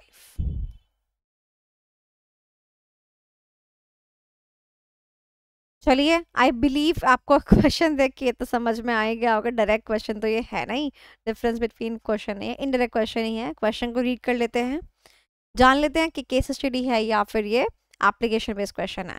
analysing the characteristics of the product in the furniture industry, discuss how Reshuffle Corporation can differentiate its products to maintain the competitive edge in the market. बताइए concept कौन सा है? Characteristics of the product. Industry कौन सी है? Furniture industry. Company का नाम क्या है? Reshuffle corporation. बताइए मेरे को, केस स्टडी लगती है आपको, एप्लीकेशन बेस्ड क्वेश्चन लगता है आपको? एप्लीकेशन। कौन से कॉन्सेप्ट पर बेस्ड है ये क्वेश्चन? characteristics of product. क्या कैरेक्टरिस्टिक्स होती है प्रोडक्ट की? हर प्रोडक्ट का क्या होता है? या तो वो टेंजेबल होता है, ये क्वालिटी होती है, या तो वो टेंजेबल होता है, या तो वो इनटेंजेबल होता है। हर प्रोडक्ट का क्या होता है? एक प्राइस होता है। वो प्राइस कौन फिक्स करता है? Demand and supply. सब कराया मैंने क्लास में। उसके कुछ ऐसे फीचर्स होते हैं जो हमें क्या डिलीवर करते हैं? सेटिस्फैक्शन। कौन से फीचर होते हैं? वो फंडामेंटल फीचर्स होते हैं। प्रोडक्ट क्या होता है? Pivotal for the business. Pivotal का मतलब क्या होता है? जैसे जैसे ये सूरज है, उसके सारे के सारे जो हमारे प्लैनेट्स हैं वो इर्द गिर्द घूमते हैं, तो समझो ये सूरज की जगह क्या है? हमारा प्रोडक्ट है। तो प्रोडक्ट जो होता है बिजनेस का पाइवोटल होता है, यानी सेंटर ऑफ अट्रैक्शन होता है। बिजनेस की सारी एक्टिविटीज उसके इर्द गिर्द ही घूमती है। जैसे कि एग्जांपल, मेरा मेन प्रोडक्ट क्या है? एग्जांपल, पढ़ाना। दिस इज माय प्रोडक्ट और services what ever you call it. अब मेरी बुक्स जो बनेगी वो भी मेरे बैचेस के अराउंड बनेगी। मेरा जो लॉजिस्टिक्स पार्ट होगा वो भी इनके अराउंड ही होगा। समझ रहे हो? तो प्रोडक्ट जो होता है वो पाइवोटल होता है फॉर द बिजनेस। यहाँ से आप एक एमसीक्यू को एक्सपेक्ट कर सकते हो। Last but not list, her product का क्या होता है? यूजफुल लाइफ होती है। जैसे कि हम अपने अकाउंट से भी पढ़ते हैं, राइट? डेप्रिशिएट कर लेते हैं उसको और खत्म करके रख देते हैं, राइट? तो ये हमारे प्रोडक्ट के फीचर्स हैं। इस क्वेश्चन को देख के आप समझ ही गए हैं कि अब कॉन्सेप्ट कौन सा लगाना है? Characteristics of the product. But company कौन सी है? Furniture company. अगर मैं क्वेश्चन का आंसर डायरेक्टली यहाँ से उठा के ये लिख दूंगी, क्या मुझे मार्क्स मिलेंगे? नहीं मिलेंगे। तो मुझे फर्नीचर के पॉइंट ऑफ व्यू से इस आंसर को ड्राफ्ट करना पड़ेगा। वाओ मैम, वाओ, क्या बात है, क्या बात है। ठीक है, तो मैं आपको 1 मिनट दे रही हूँ, उस क्वेश्चन को रीड करेंगे, अपी रीड करेंगे और मुझे बताएंगे क्या आपको इसका आंसर फ्रेम करना आता है, क्या कोई दिक्कत है, परेशानी है। Just frame it out and try.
बताओ, मुझे तो नहीं लगता कोई परेशानी होगी। है कोई परेशानी? सवाल पूछो, जवाब दोगे। कंपनी कौन सी है? फर्नीचर की कंपनी है। अपने को आंसर क्या करना है? फर्नीचर चलो ठीक है। फर्नीचर। पॉइंट नंबर 1 का प्रोडक्ट क्या हो सकता है? टैंजेबल हो सकता है या इनटैंजेबल हो सकता है? बताओ, फर्नीचर टैंजेबल होता है, इनटैंजेबल होता है? अनटैंजिबल। टच कर सकते हैं उसको, फील कर सकते हैं उसको, समझ में आता है। तो you gonna talk about the tangibility of the product. Okay, so if I am talking about the tangibility, touch and feel, मैं उसकी बात कर रही हूँ। We can see the product, touch feel कर सकते हैं। तो बताओ कैसा होना चाहिए? अच्छा होना चाहिए क्वालिटी वाइज, इजंट इट? चलो, पॉइंट नंबर 2 क्या है? It has a price. तो प्राइस के बारे में बात करेंगे, उसका कितना प्राइस है? कॉम्पिटिटिव प्राइस होना चाहिए, लो प्राइस होना चाहिए, डिफरेंशिएटिंग प्राइस होना चाहिए। That could be the point. Point number 3 क्या है? इट हैज अ सेटिस्फैक्शन, यानी फंडामेंटली सेटिस्फैक्शन देना चाहिए कस्टमर को। तो ऑब्वियसली बात है, फर्नीचर ऐसा हो जो कस्टमर को ड्यूरेबिलिटी अगर रहती है तो सेटिस्फैक्शन मिलेगा कस्टमर को। इसके ऊपर बात कर सकते हैं। उसके बाद 4th पॉइंट क्या है? Pivotal for the business. Obviously सारी एक्टिविटीज उसके अराउंड घूमेगी। फर्नीचर के अराउंड उसका लॉजिस्टिक्स घूमेगा, उसके अराउंड उसका प्रोडक्शन घूमेगा। And last but not least, कोई ना कोई प्रोडक्ट जो होती है उसकी कोई ना कोई यूजफुल लाइफ होती है, तो उसकी भी लाइफ होगी। राइट? Easy, simple. चलो, इस क्वेश्चन का आंसर मैंने फ्रेम कर रखा है, दिखा दूं एक बारी आपको। प्राची कह रही मैं तो कब से वेट कर रही हूँ कि आप हमें कुछ दिखा दें। मैं तो कब से सोच रही हूँ कि आज मैम ने एक क्वेश्चन का आंसर नहीं लिखा है। मैं तो कब से सोच रही हूँ कि आज तो मैम दिखाई दे। ठीक है बेटा, मैं आपको दिखाती हूँ, बट इतने मैं आपको दिखाऊंगी। आपने जो है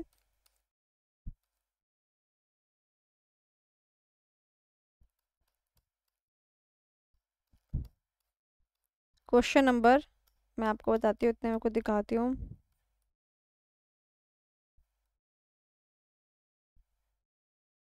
सिक्सटीन एंड 24 रह गया ना? क्या नाम है पूर्वांशी बेटा? 16। हाँ 16 रह गया, 24 हो गया ना? बस ठीक है, 16 आप खोलो। आप इतने नहीं, 16, 24 भी बचा है। अच्छा अच्छा है, ठीक है। तो आप 16 हम्म, खोलो, इतने 16 को रीड करो और मैं आपको आंसर दिखाती हूँ इस पर्टिकुलर क्वेश्चन का।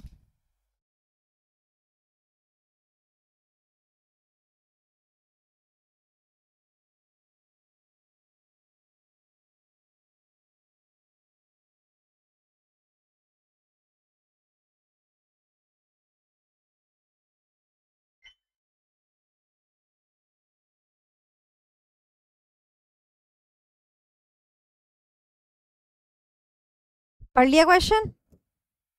आ जाओ देखो, ड्राफ्टिंग।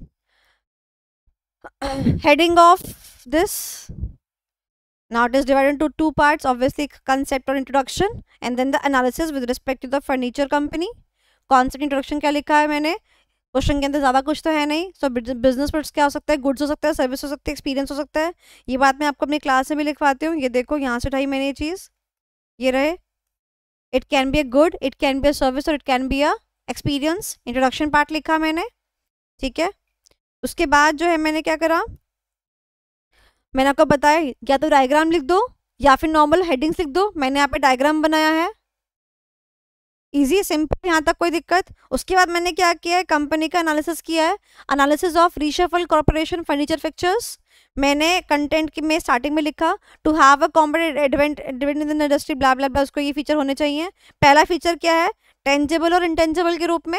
तो कंपनी वर्ड गिवन था, कंपनी की जगह आपको क्या लगाना है? रीशफल, क्योंकि आप कोई और कंपनी भी हो सकती है, यहाँ पर आप रीशफल वर्ड लिखेंगे।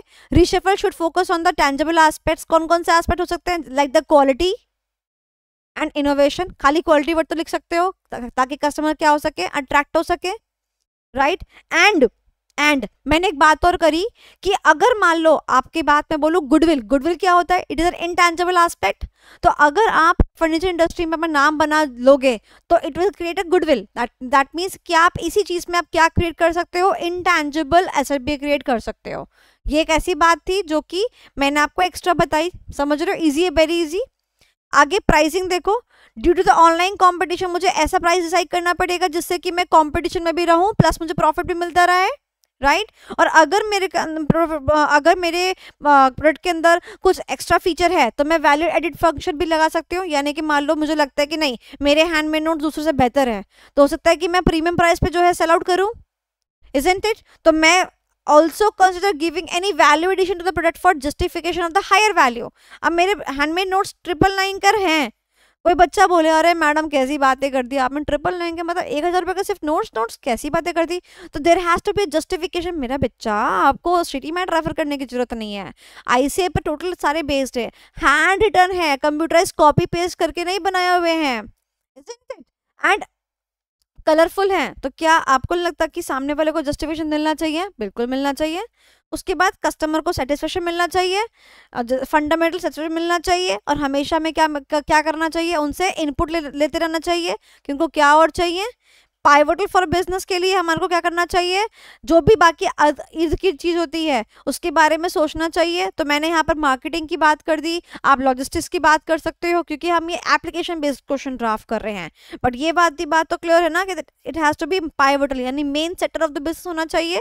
And last but not least about the useful life, तो हम बताएंगे कि भाई सबकी एक लाइफ साइकिल होती है, माना कि जो है कोई नया प्रोडक्ट आ सकता है, बट हमेशा इसको ट्राई करना चाहिए कि कुछ नया नया लाती रहे ताकि हम इस पोजीशन को अपना मेंटेन कर पाए to the max we can, it is possible. ठीक है, अब आप मुझे बताएंगे इस क्वेश्चन के अंदर क्या चीज मिसिंग है। हेडिंग हो गया, conclusion. Very good, conclusion part is missing. तो वो तो लिख लोगे ना बच्चों, ये लिख के दिखा दिया मैंने आपको, ये तो कर लोगे, बोलो हाँ कि ना।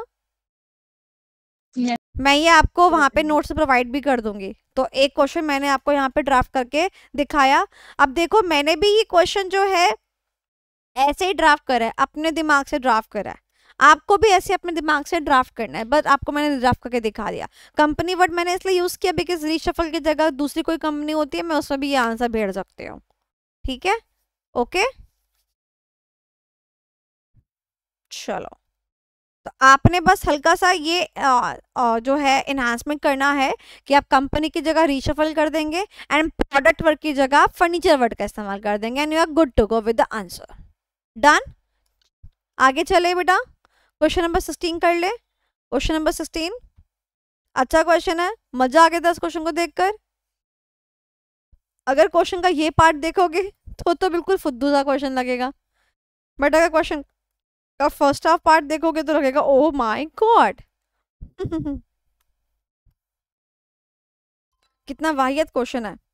अब आप इस क्वेश्चन को जरा एक बार देखेंगे तो देखो, अगर ये क्वेश्चन मई 24 में आया, ध्यान से देखना, मई 24 में आया, यानी PYQ में 24 लिखा है, ठीक है। उसके बाद जो है बेटा जी, ये क्वेश्चन MTP में 25 में आया और RTP में 25 में आया।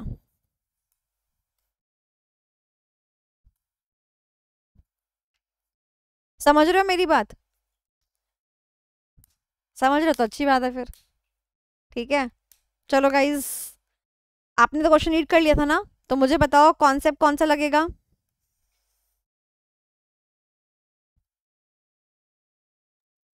क्लाउड, बिजनेस एनवायरनमेंट कैसे हेल्प। यस, बिजनेस एनवायरनमेंट के ऊपर एक ही क्वेश्चन है and the question answer is cloud, right?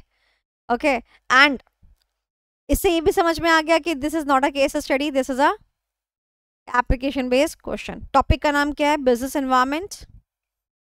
तो उसने बोला define the term business environment and उसके बाद उसने केस सिनारियो बता दिया कि भाई ये सिनारियो है। सिनारियो रीड कर लेते हैं, बताइए क्या सिनारियो है, बताओ। प्राची बताएगी मेरे को सिनारियो, मुझे समझ नहीं आता, मेरे को ज्यादा समझ नहीं है, अकल नहीं है मेरे को ज्यादा, बच्चों में ज्यादा अकल आ गई है।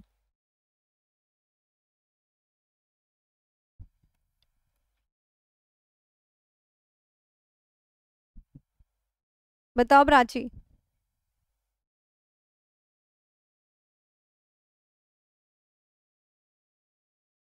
अनम्यूट तो करना पड़ेगा तभी मुझे सुनाई देगा।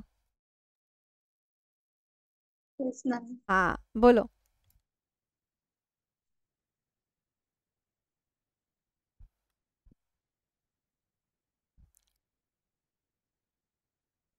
उस टाइम पे क्वेश्चन नहीं पढ़ा था? कल की क्लास में अरे अभी बोला ना क्वेश्चन रीड करने के लिए, जब भी मैं उसका आंसर लिख रही थी। मेरे पास बुक ही नहीं आया अभी तक। ओ माय गॉड, चलो रीड करो, okay fine. Purvanshi will do the honours. Purvanshi लॉर्ड के बुद्धू घर को है। Arav is planning to launch his new organic food brand. मतलब He's करने वाला है लॉन्च ओके, ऑर्गेनिक। बंदे का नाम आरव क्या करने वाला आरव है? New organic food brand. खाने की बात याद आ गई मेरे को, तो राजमा चावल याद आ गए हैं। आज राजमा चावल बनेंगे गाइस। आप में से He's कितने evaluating बच्चों को राजमा चावल की क्रेविंग हो जाती है? एनीवन?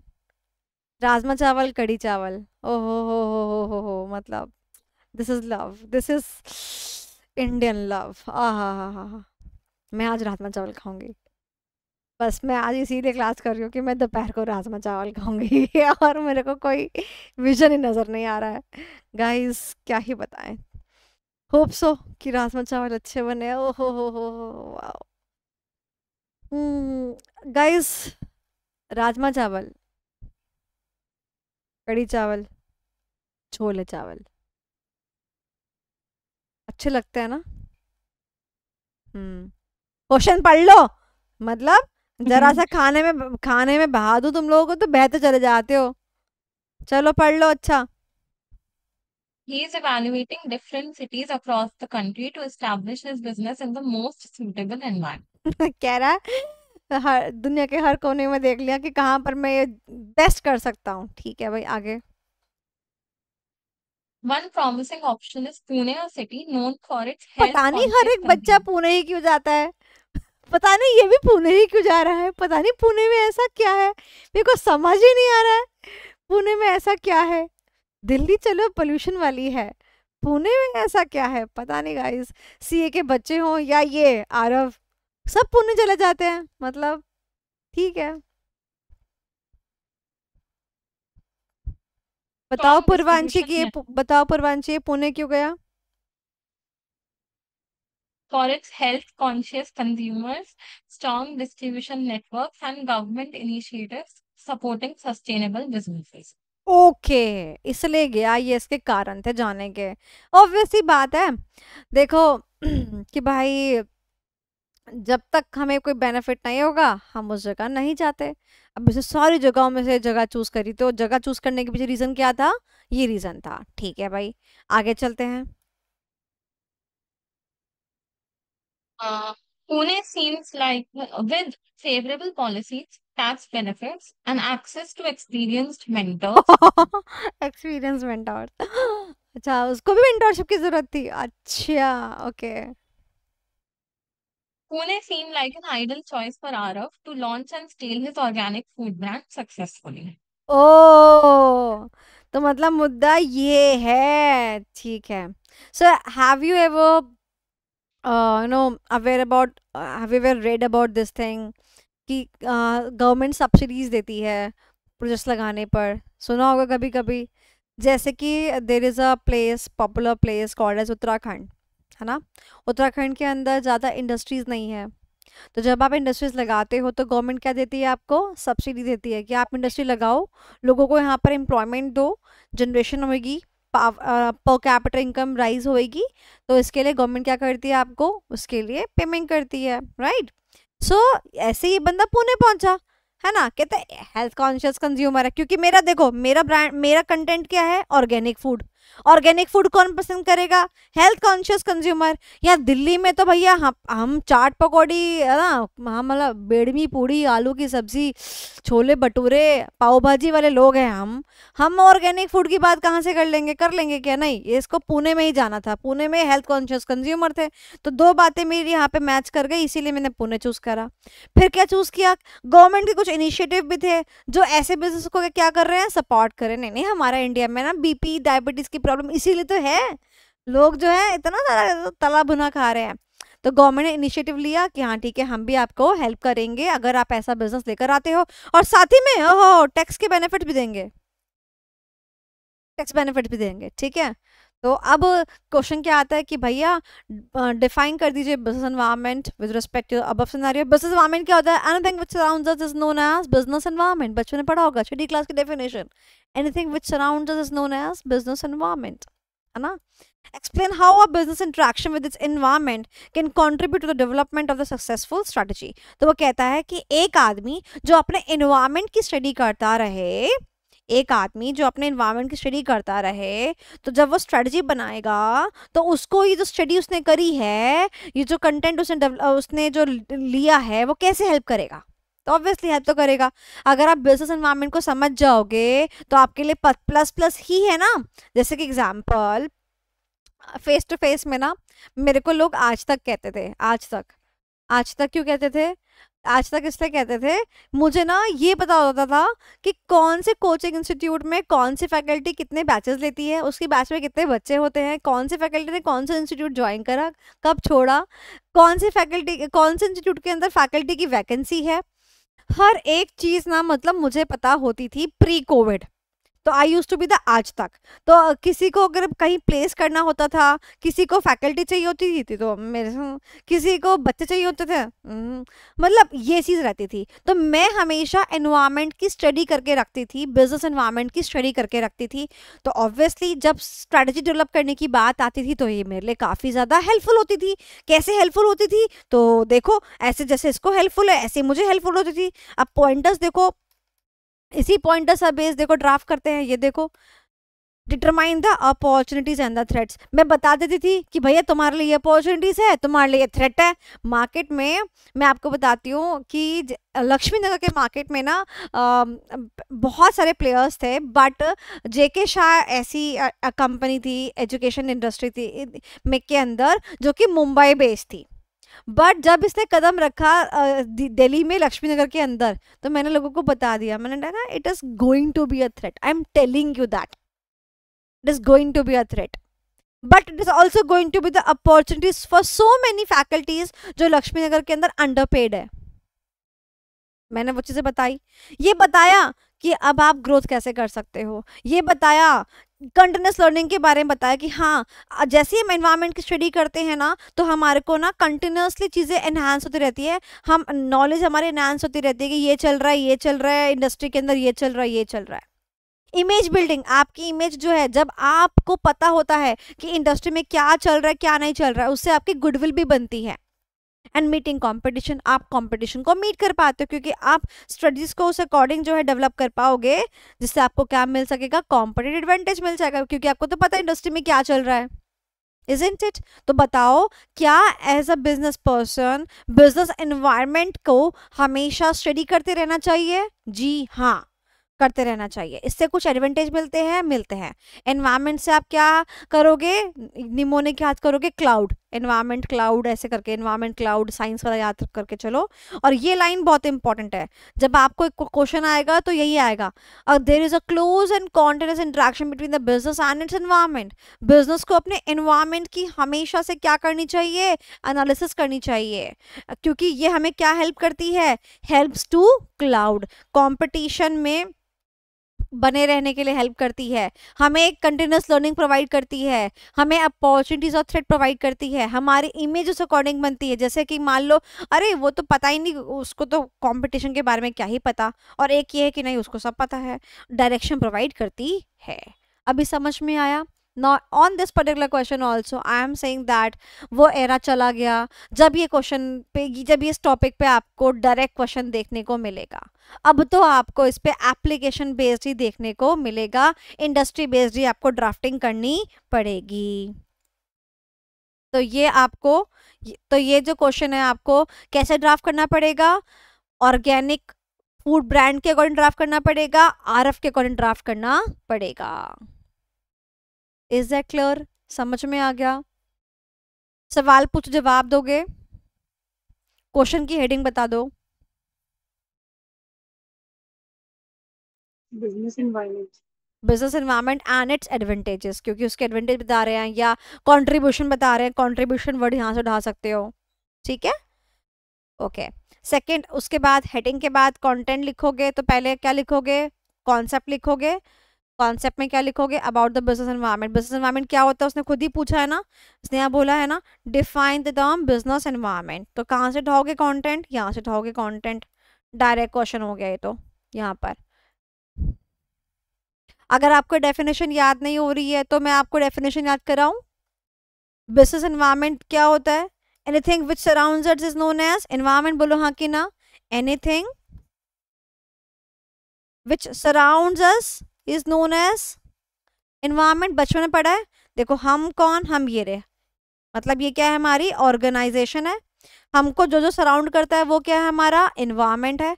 और हमको जो जो सराउंड करता है उसमें दो एनवायरनमेंट आते हैं, micro environment and macro environment. ये सब बातें हम पढ़ चुके हैं, बोलो हाँ कि ना। तो बताओ, माइक्रो मैक्रो कौन से फैक्टर्स होते हैं, इंटरनल होते हैं कि एक्सटर्नल होते हैं, जल्दी से बताएंगे। External. तो यहाँ से क्या मैं डेफिनेशन निकाल सकती हूँ, दोबारा से डेफिनेशन पढ़ो। The term business environment refers to all the external factors जो हमारे को इफेक्ट करती हैं, एक बिजनेस को इफेक्ट करती हैं। लिख दोगे, यहाँ तक लिख दोगे, इतना यहाँ तक लिख दोगे, और लिख दोगे it consist of micro environments, macro environments. ले तो एक्स्ट्रा ही खा ले, क्योंकि हमें तो पता है ये एक्सटर्नल वर्ड में दो वर्ड आते हैं, माइक्रो एंड मैक्रो। याद हो गया डेफिनेशन, सिंपल इजी। ये वर्ड याद नहीं आ रहा, मत लिखो, छोड़ दो इस वर्ड को, यहाँ तक तो लिख सकते हो, यहाँ तक लिखो। वो भी कौन सा पूरा रीड करेगा, उसके पास कौन सा। Easy simple. चलो, तो अब नेक्स्ट क्वेश्चन आप रीड करोगे इसी पर बेस्ड ही।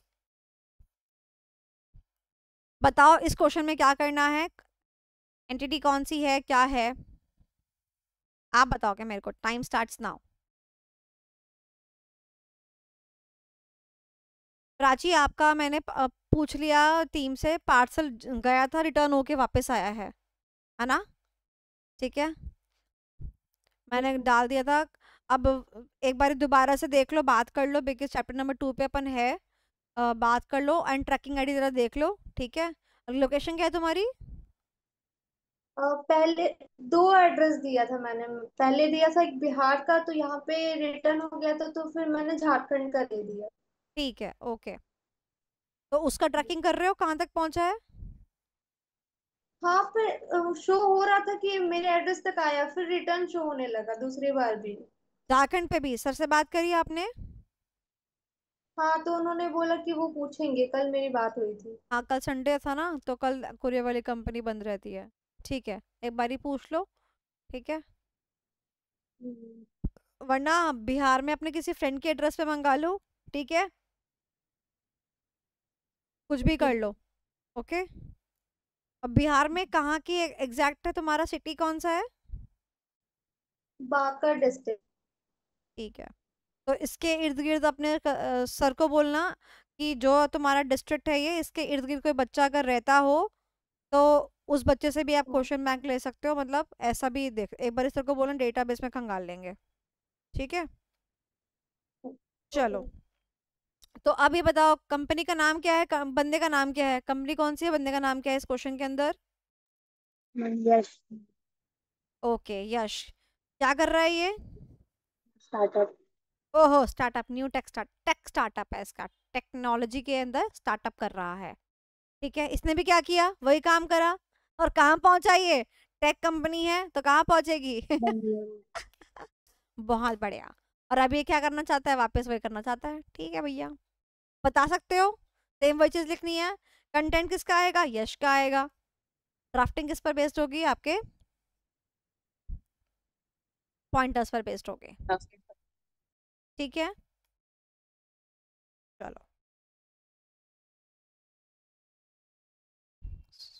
यश वाला भी लिख के दिखा दूं, खुल जा SIM SIM. Let me just try if it is possible over here. मैं ट्राई करके दिखाता हूँ आपको। इतने आप इसका आंसर एक बार रीड कर लो।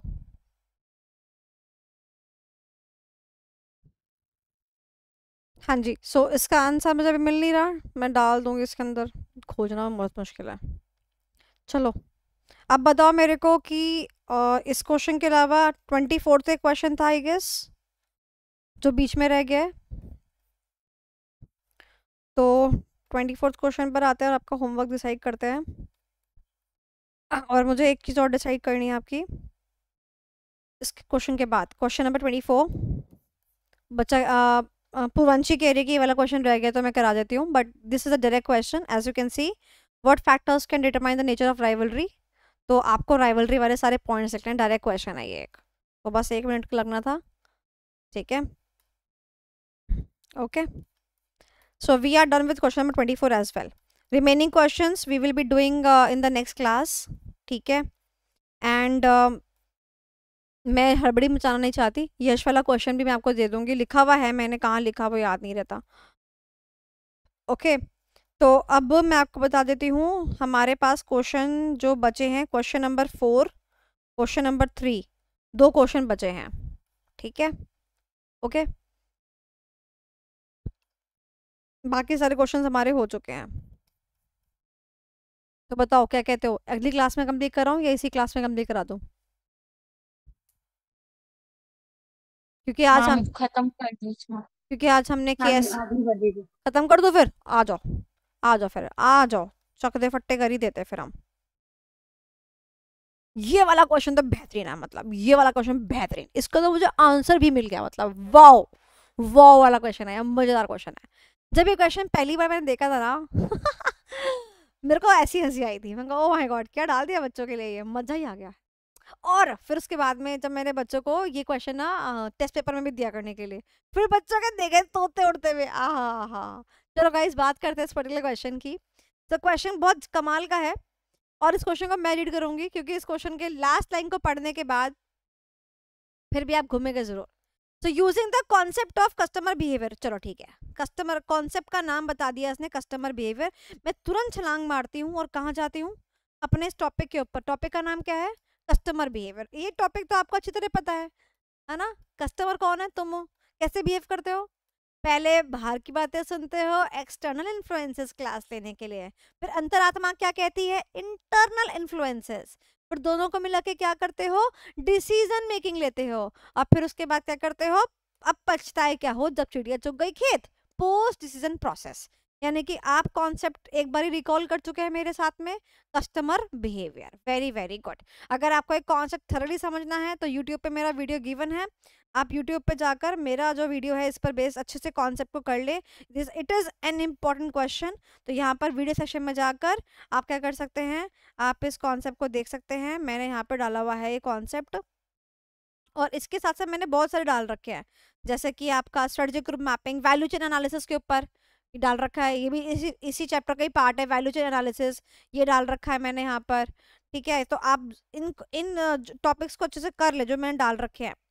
इसके अलावा जो है, जो क्वेश्चन की मैं बात कर रही हूँ वो ये रहा, कस्टमर बिहेवियर। ये रहा वो टॉपिक, कस्टमर बिहेवियर। इसके अंदर मैंने पूरा एक्सप्लेन कर रखा है, 30 मिनट्स की वीडियो है, आप चाहो तो जाके देख सकते हो। ओके, तो अब मैं क्या बात कर रही थी, मैं बात कर रही थी इस पर्टिकुलर क्वेश्चन की, तो इसके अंदर ये चीज़ एप्लीकेबल है। बट अब इसने क्या बोला, मतलब सीधे मुंह मतलब नहीं लिखा है, क्या कहता है, कॉन्सेप्ट यूज करो इसका। ठीक है, यूज कर लेते हैं। कहता आपने क्या करना है, डेवलप करनी है marketing strategy to promote the new smartphone.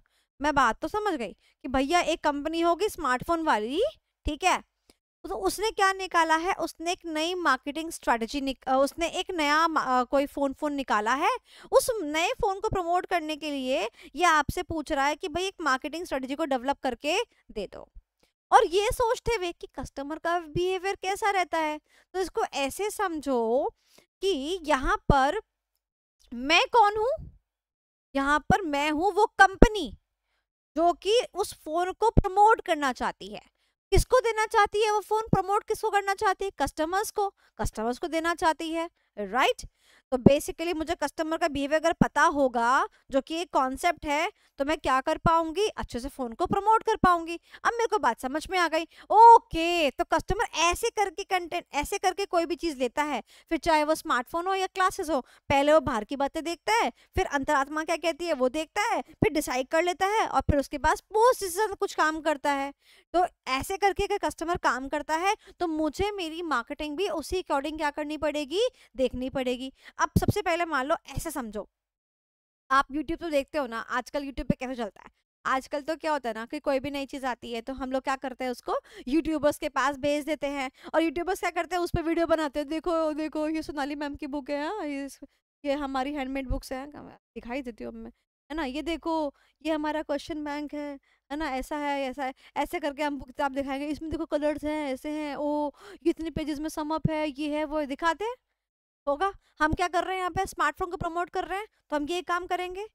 लोग जो है बाहर की चीजें ज्यादा देखना पसंद करेंगे, लोगों को यूट्यूब पे बार बार वो कंटेंट मिलेगा, तो अरे wow S24, O my God, क्या क्या फीचर्स है यार, होगा ना ऐसा। तो एक्सटर्नल इन्फ्लुएंस के लिए क्या करना पड़ेगा मेरे को, टेक इन्फ्लुएंसर्स के साथ, ब्लॉगर्स के साथ में पार्टनरशिप करनी पड़ेगी, या फिर अलायंस करनी पड़ेगी, बोलो हाँ कि ना। तो मैं क्या करूंगी, टेक गुरु के पास अपना फोन भेज दूंगी, टेक गुरु जी जरा आप इस फोन की अनबॉक्सिंग वीडियो बना दीजिए, फिर देखो धमाधम सेल होगी, बोलो हाँ कि ना। उसके बाद इंटरनल इन्फ्लुएंस, ये तो मुझे पता है कि अब ये कस्टमर के अंतरात्मा की बात है ना, यानी कि अब कस्टमर सिर्फ बाहरी बातों पे विश्वास नहीं करेगा, टेक गुरु की बात पे विश्वास नहीं करेगा, अब वो अंतरात्मा के साथ में खरीदने के लिए भी आएगा। और इसीलिए आपके प्रोडक्ट में क्या होनी चाहिए, अब जान होनी चाहिए, है ना, यानी कि अब उसकी परफॉर्मेंस और डिजाइन की बात आएगी कि हाँ सच में ऐसा है कि नहीं। अगर टेक गुरु ने कहा था कि इतना अच्छा फोन है, तो क्या सच में है कि नहीं है, अंतरात्मा से हम उसे देखने के लिए जाएंगे। तो बताओ, अगर मैं फोन ले रही हूँ, मैंने एक फोन जो है यूट्यूब पे देखा, वाह वाह वाह वाह, अब मैं क्या करूंगी, अब मैं विजिट करूंगी उस सेंटर को जहां से मुझे वो फोन देखने को मिल सकता है, और चेक करूंगी कि जैसे टेक गुरु ने कहा था वैसे वैसे यहाँ पर है कि नहीं है। हाँ यार फोटो तो ऐसी आ रही है, हाँ यार इसमें तो AI है, बात इसकी परफॉर्मेंस तो सच में वैसी है जैसे बात की थी। तो बाहर की बातें, अंदर की बातें, ये हो गई। उसके बाद में क्या करूंगी, अब डिसाइड करूंगी, डिसीजन क्या होता है, choosing the best alternative out of the many alternatives available. अब मैं भैया को बोलूंगी, भैया मैं कंफ्यूज हो रही हूँ, S24 लूँ कि S24 अल्ट्रा लूँ, है ना। तो भैया ने मुझसे पूछा कि आपकी क्या क्या रिक्वायरमेंट है, मैंने बता दिया। उसके बाद भैया ने, मैंने कहा भैया सबसे बड़ी बात तो ये है कि देखो मैं ठहरी लड़की, ठीक है, और मेरे हाथ छोटे छोटे हाथ है, मेरे इतने बड़े बड़े फोन में ले लेती हूँ, मेरे हाथों में ना ऐसे पकड़ कर दर्द हो जाता है, और टाइपिंग भी फिर मुझको ना ऐसे करके ना ऐसे करनी पड़ती है दोनों हाथ से। मैं चाहती हूँ कि फोन छोटा सा हो, ठीक है, फंक्शनैलिटी बड़ी हो, फोन छोटा सा हो और मैं एक हाथ से टाइप कर पाऊँ, तो मुझे छोटा फोन चाहिए। तो उसने बोला मैडम फिर S24 अल्ट्रा मत लो, आप नॉर्मल S24 लो, इससे आपका ये काम सॉल्व हो जाएगा। अल्ट्रा वाला बहुत बड़ा फोन है, आपके हाथ में जमेगा ही नहीं। तो मैंने कहा ठीक है, लो हो गई डिसीजन मेकिंग। उसके बाद अब आएगा पोस्ट डिसीजन मेकिंग। तो मैंने क्या किया, अब जब मैंने फोन लिया था लिटरली अपना S24 लिया, पता नहीं S25 लिया, याद नहीं मेरे को। तो जब मैंने फोन लिया उसके बाद क्या हुआ, मेरे को इश्यूज आने शुरू हुए। क्या इशू आने शुरू हुई, जैसे ही मैं फोन लेकर बाहर जाती थी, जहाँ पे मेरा वाईफाई नहीं चलता था, मोबाइल डेटा की जरूरत पड़ती थी, वहां पे मेरा मोबाइल डेटा ना ऑटोमेटिकली स्विच नहीं हो जाता था। मतलब कि मैंने मोबाइल डेटा को ऑन कर रखा है बट मेरा मोबाइल जो है मोबाइल डेटा से फैच ही नहीं करता था। मतलब समझ रहे मेरी बात, कि भले ऑप्शन तो ऑन रहता था मेरे फोन में बट मेरे फोन में नेट चलता ही नहीं था। तो मुझे अपने फोन को एक बार स्विच ऑफ करना पड़ता था, स्विच ऑन करना पड़ता था, फिर जाके वो मोबाइल डेटा को एक्सेस करता था। बड़ी प्रॉब्लम हो गई मेरे को, इश्यूज आने लगे, कंसर्न्स आने लगे। मैं गई अपनी वही सेंटर में, मैं कहा भैया कैसा फोन भेज दिया आपने, मेरे को परेशान कर दिया इस फोन ने। तो मतलब अब ये ध्यान रखूं कि जैसे ही मैं घर से बाहर निकलूं, स्टूडियो से बाहर निकलूं, तुरंत मैं अपने फोन को स्विच ऑफ करके ऑन करूं, वरना मोबाइल डेटा तो ऑन ही नहीं होगा। ये क्या बात हुई। तो फिर उन्होंने बोला कि देखते हैं मैम आपकी बात सही है, इशू देखते हैं। तो फिर इशू देखा, तो इशू ये था कि मेरा जो सिम था वो 5G नहीं था, मेरा सिम 4G था। तो सिम को कन्वर्ट कराया इनटू 5G, उसके बाद मेरा ये प्रॉब्लम क्या हो गया, रिजॉल्व हो गया। और एक फंक्शनैलिटी और उसने बोली थी, वो हमने ऑन कर दी। तो अब मुझे बताओ, क्या वापस से मैं उस स्टोर पे जाऊंगी और उस फोन को यूज करूंगी? हाँ, अगर ये फोन में ये ऑप्शन सही नहीं होता, ये इशू रिजॉल्व नहीं होता, ये कंसर्न रिजॉल्व नहीं होता, तो मैं हमेशा कहती सैमसंग के तो फोन ही बर्बाद है। और सैमसंग में ये तो वर्जन ले ही मत लेना, S24 S25 तो ले ही मत लेना, इजंट इट। तो इसे बोलते हैं पोस्ट डिसीजन प्रोसेस। तो क्या आपको फोन के रेस्पेक्ट पे ये क्वेश्चन समझ में आया? इजी था? चलो बताओ कौन से टाइप के क्वेश्चन है, एप्लीकेशन बेस्ड है, केस स्टडी है? एप्लीकेशन।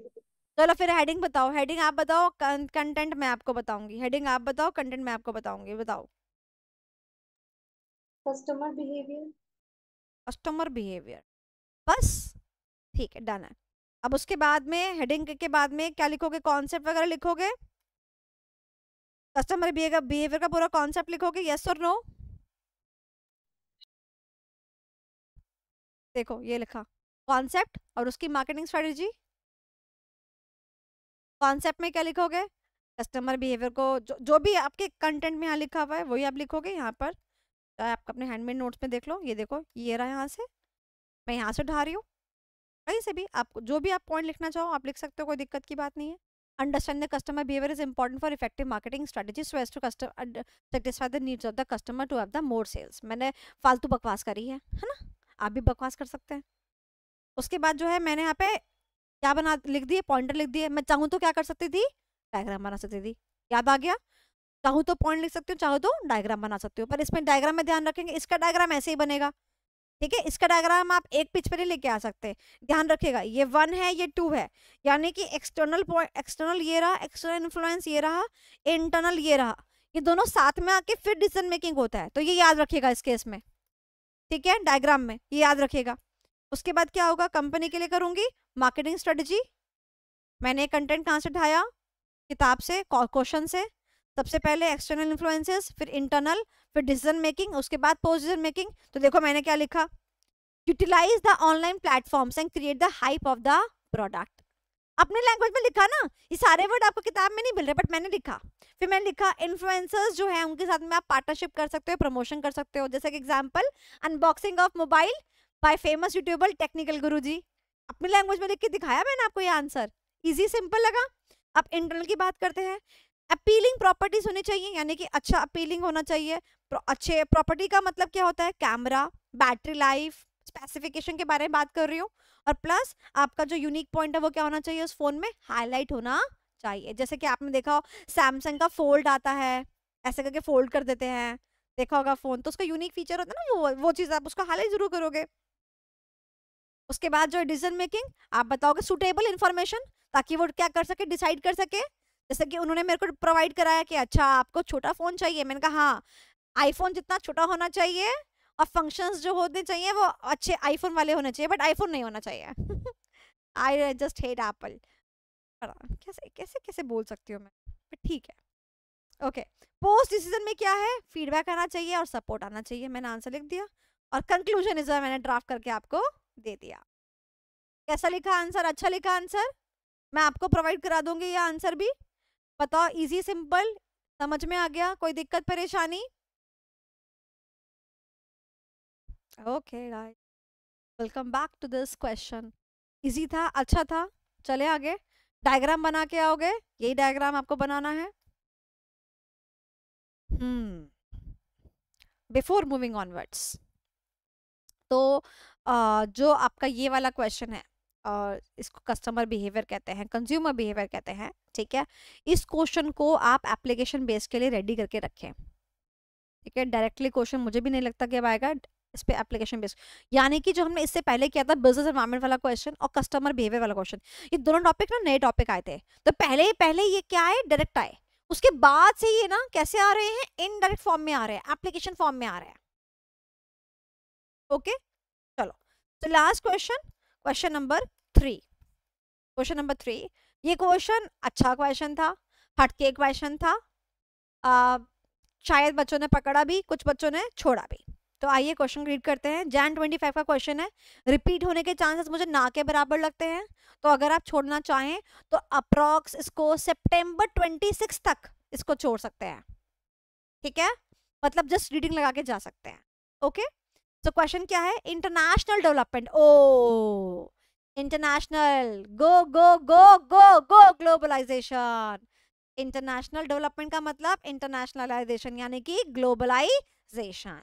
तो कहता है in the context of the statement explain the internalisation and the steps involved in such strategic planning. तो ये एक डायरेक्ट क्वेश्चन था, तो मैं आपको दिखाती हूँ क्वेश्चन कहाँ से आया। आइए, बात करी इसने किसके ऊपर, ग्लोबलाइजेशन के ऊपर। किसके ऊपर, ग्लोबलाइजेशन के ऊपर। तो पहले आता है माइक्रो एनवायरनमेंट, फिर आता है मैक्रो एनवायरनमेंट, और मैक्रो के बाद जो है वो किसकी बात करता है, ग्लोबलाइजेशन की बात करता है। लेट्स गो ग्लोबल गाइज, अब हम बाहर के देशों में चलते हैं। तो गाइज देखो यहाँ पर, गाइज बोल रही हूँ, नहीं व्लॉग नहीं कर रही हूँ मैं, आ जाओ। इंटरनेशनलाइजेशन ऑफ बिजनेस, तो इसमें 4 टॉपिक आ सकते हैं, meaning with characteristics, steps, why यानी रीजंस, और असेसमेंट लेवल्स। तो यहाँ पर आप कैरेक्टरिस्टिक्स पढ़ते हो, यहाँ पर आप पढ़ते हो डेवलपिंग, डेवलपिंग, डेवलपिंग, डेवलपिंग का मतलब स्टेप्स, आईएनजी लगता है यानी कि स्टेप्स चढ़ रहे हो आप। तो ये इसका आंसर था। तो this is a direct question. अब मुझे नहीं लगता ये क्वेश्चन रिपीट होने वाला है। Why do business glo global आ सकता है, जो कि हमेशा इंपॉर्टेंट रहता है, या फिर आपके लेवल्स आ सकता है, असेसमेंट लेवल्स, यानी कि हम एनवायरनमेंट को कितने लेवल पे असेस करते हैं। तो ये हम 3 लेवल पे असेस करते हैं। सबसे पहला कंट्री लेवल पे, मान लो मुझे किसी दूसरी कंट्री में जाके बस अपना बिजनेस को एक्सपैंड करना है, तो मैं उस कंट्री का एनवायरनमेंट देखूंगी। अगर मान लो मेरे को क्या करना है, मोर देन 1 कंट्री को देखना है कि नहीं मैं इस कंट्री में भी अपना काम जमा लूं, इस कंट्री में भी अपना काम जमा लो, इस कंट्री में भी अपना जमान जमा लो, यानी मल्टीनेशनल मतलब मल्टी नेशंस। तो मल्टीनेशनल एनवायरनमेंट को एनालिसिस करूंगी। और अगर मान लो मुझे रीजन में अपने पैर जमाने हैं, मैंने कहा भाई पूरे, जैसे एग्जांपल इंडिया के अंदर हम करते हैं ना नॉर्दर्न रीजन, सेंट्रल रीजन, ऐसे मैंने कहा वर्ल्ड में मुझे पूरे सेंट्रल रीजन पे अपना बिजनेस करना है, तो मैं रीजन का एनवायरनमेंट एनालिसिस करूंगी। तो असेसमेंट 3 लेवल्स पे किए जाते हैं। अगर मुझे दूसरी कंट्री में काम खोलना है तो मैं उस कंट्री का एनवायरनमेंट को एनालाइज करूंगी। अगर मुझे 2-3 कंट्री में काम करना है तो मैं उस पर्टिकुलर कंट्री के एनवायरनमेंट को एनालाइज करूंगी। और अगर मुझे किसी पर्टिकुलर रीजन पे काम करना है कि भाई मेरे को तो सेंट्रल रीजन पे काम करना है, तो मैं उस रीजन का एनवायरनमेंट का एनालिसिस करूंगी, ठीक है। So this is all about the globalization, and with this we are done with all the questions of this particular chapter. मेरी तरफ से आपको 2 क्वेश्चंस जो है वो मैं आपको यहाँ पे चिपका दूंगी, जो मैं ऑलरेडी लिख कर चुकी हूँ। आई बिलीव कि आपको जो है ये दोनों क्वेश्चन एप्लीकेशन भी समझ में आए होंगे। आपको होमवर्क बहुत ज़्यादा मिल चुका है, अब अच्छे से होमवर्क को परफॉर्म कीजिए, प्लीज राइट कीजिए क्वेश्चंस, एग्जाम के लिए मत छोड़िए। आपने अभ्यास बैच लिया है, इतने एफर्ट्स डाले हैं, ठीक है, तो why are you just now not pushing yourself to write the answers? Just push yourself. कुछ नहीं तो एक तो लिखो, सारा नहीं कर सकते तो कुछ तो लिखो, एटलीस्ट राइट वंस, एक क्वेश्चन ही सही लिखो तो सही अपने हाथ से, and you will see wonders while performing in the exam. सच्ची बोल रही हो, आपका पेन जो है ना इतना तेज चलेगा जितना आप सोच भी नहीं सकते हो। एंड मार्क माई वर्ड्स, मैं आपको बोलना चाहती हूँ, नाउ अ डेज क्वेश्चन पेपर कैसे आता है, जो सबसे लास्ट वाला क्वेश्चन होता है ना नॉर्मली, वो आपको डायरेक्ट क्वेश्चन दिखेगा। इसके अलावा आपको आधे से ज्यादा क्वेश्चन एप्लीकेशन बेस्ड या केस स्टडी बेस्ड ही दिखने वाले हैं, अगर आप कोई भी क्वेश्चन पेपर उठाते हो तो। ठीक है, तो better you start writing up with the answers. Okay, चलो, तो किसी का कोई डाउट है, किसी को डाउट पूछना है, कोई कॉपी चेक करानी है तो चैट बॉक्स में डाल दीजिए, मैंने ओपन कर दिया है आपका सेक्शन, करना है तो। आपको बेबी टर्टल वाले क्वेश्चन हाँ का ना बेबी, एनालिसिस। आंसर लिखना था, राइट राइट, तो मैं इसी वाले शीट में लिख दूंगी या पिछली वाली शीट में करके अपडेट करके भिजवा देती हूँ। आज ही ये काम कर लेती हूँ, मैं आज ही होमवर्क लिख लेती हूँ। बेबी टर्टल, बेबी टर्टल, क्योंकि से राजीव वाला भी सेव हो जाएगा। हाँ जी, और कोई डाउट है और कोई बात, anything else, that's it. Okay guys, किसी की कॉपी चोरी चेक करनी है, आज कोई किसी ने होमवर्क तो नहीं किया है, ठीक है, तो पेंडिंग बहुत सारा हो गया है, कर लीजिए प्लीज। ओके, चलो, so that's it for today's class, but let us discuss something.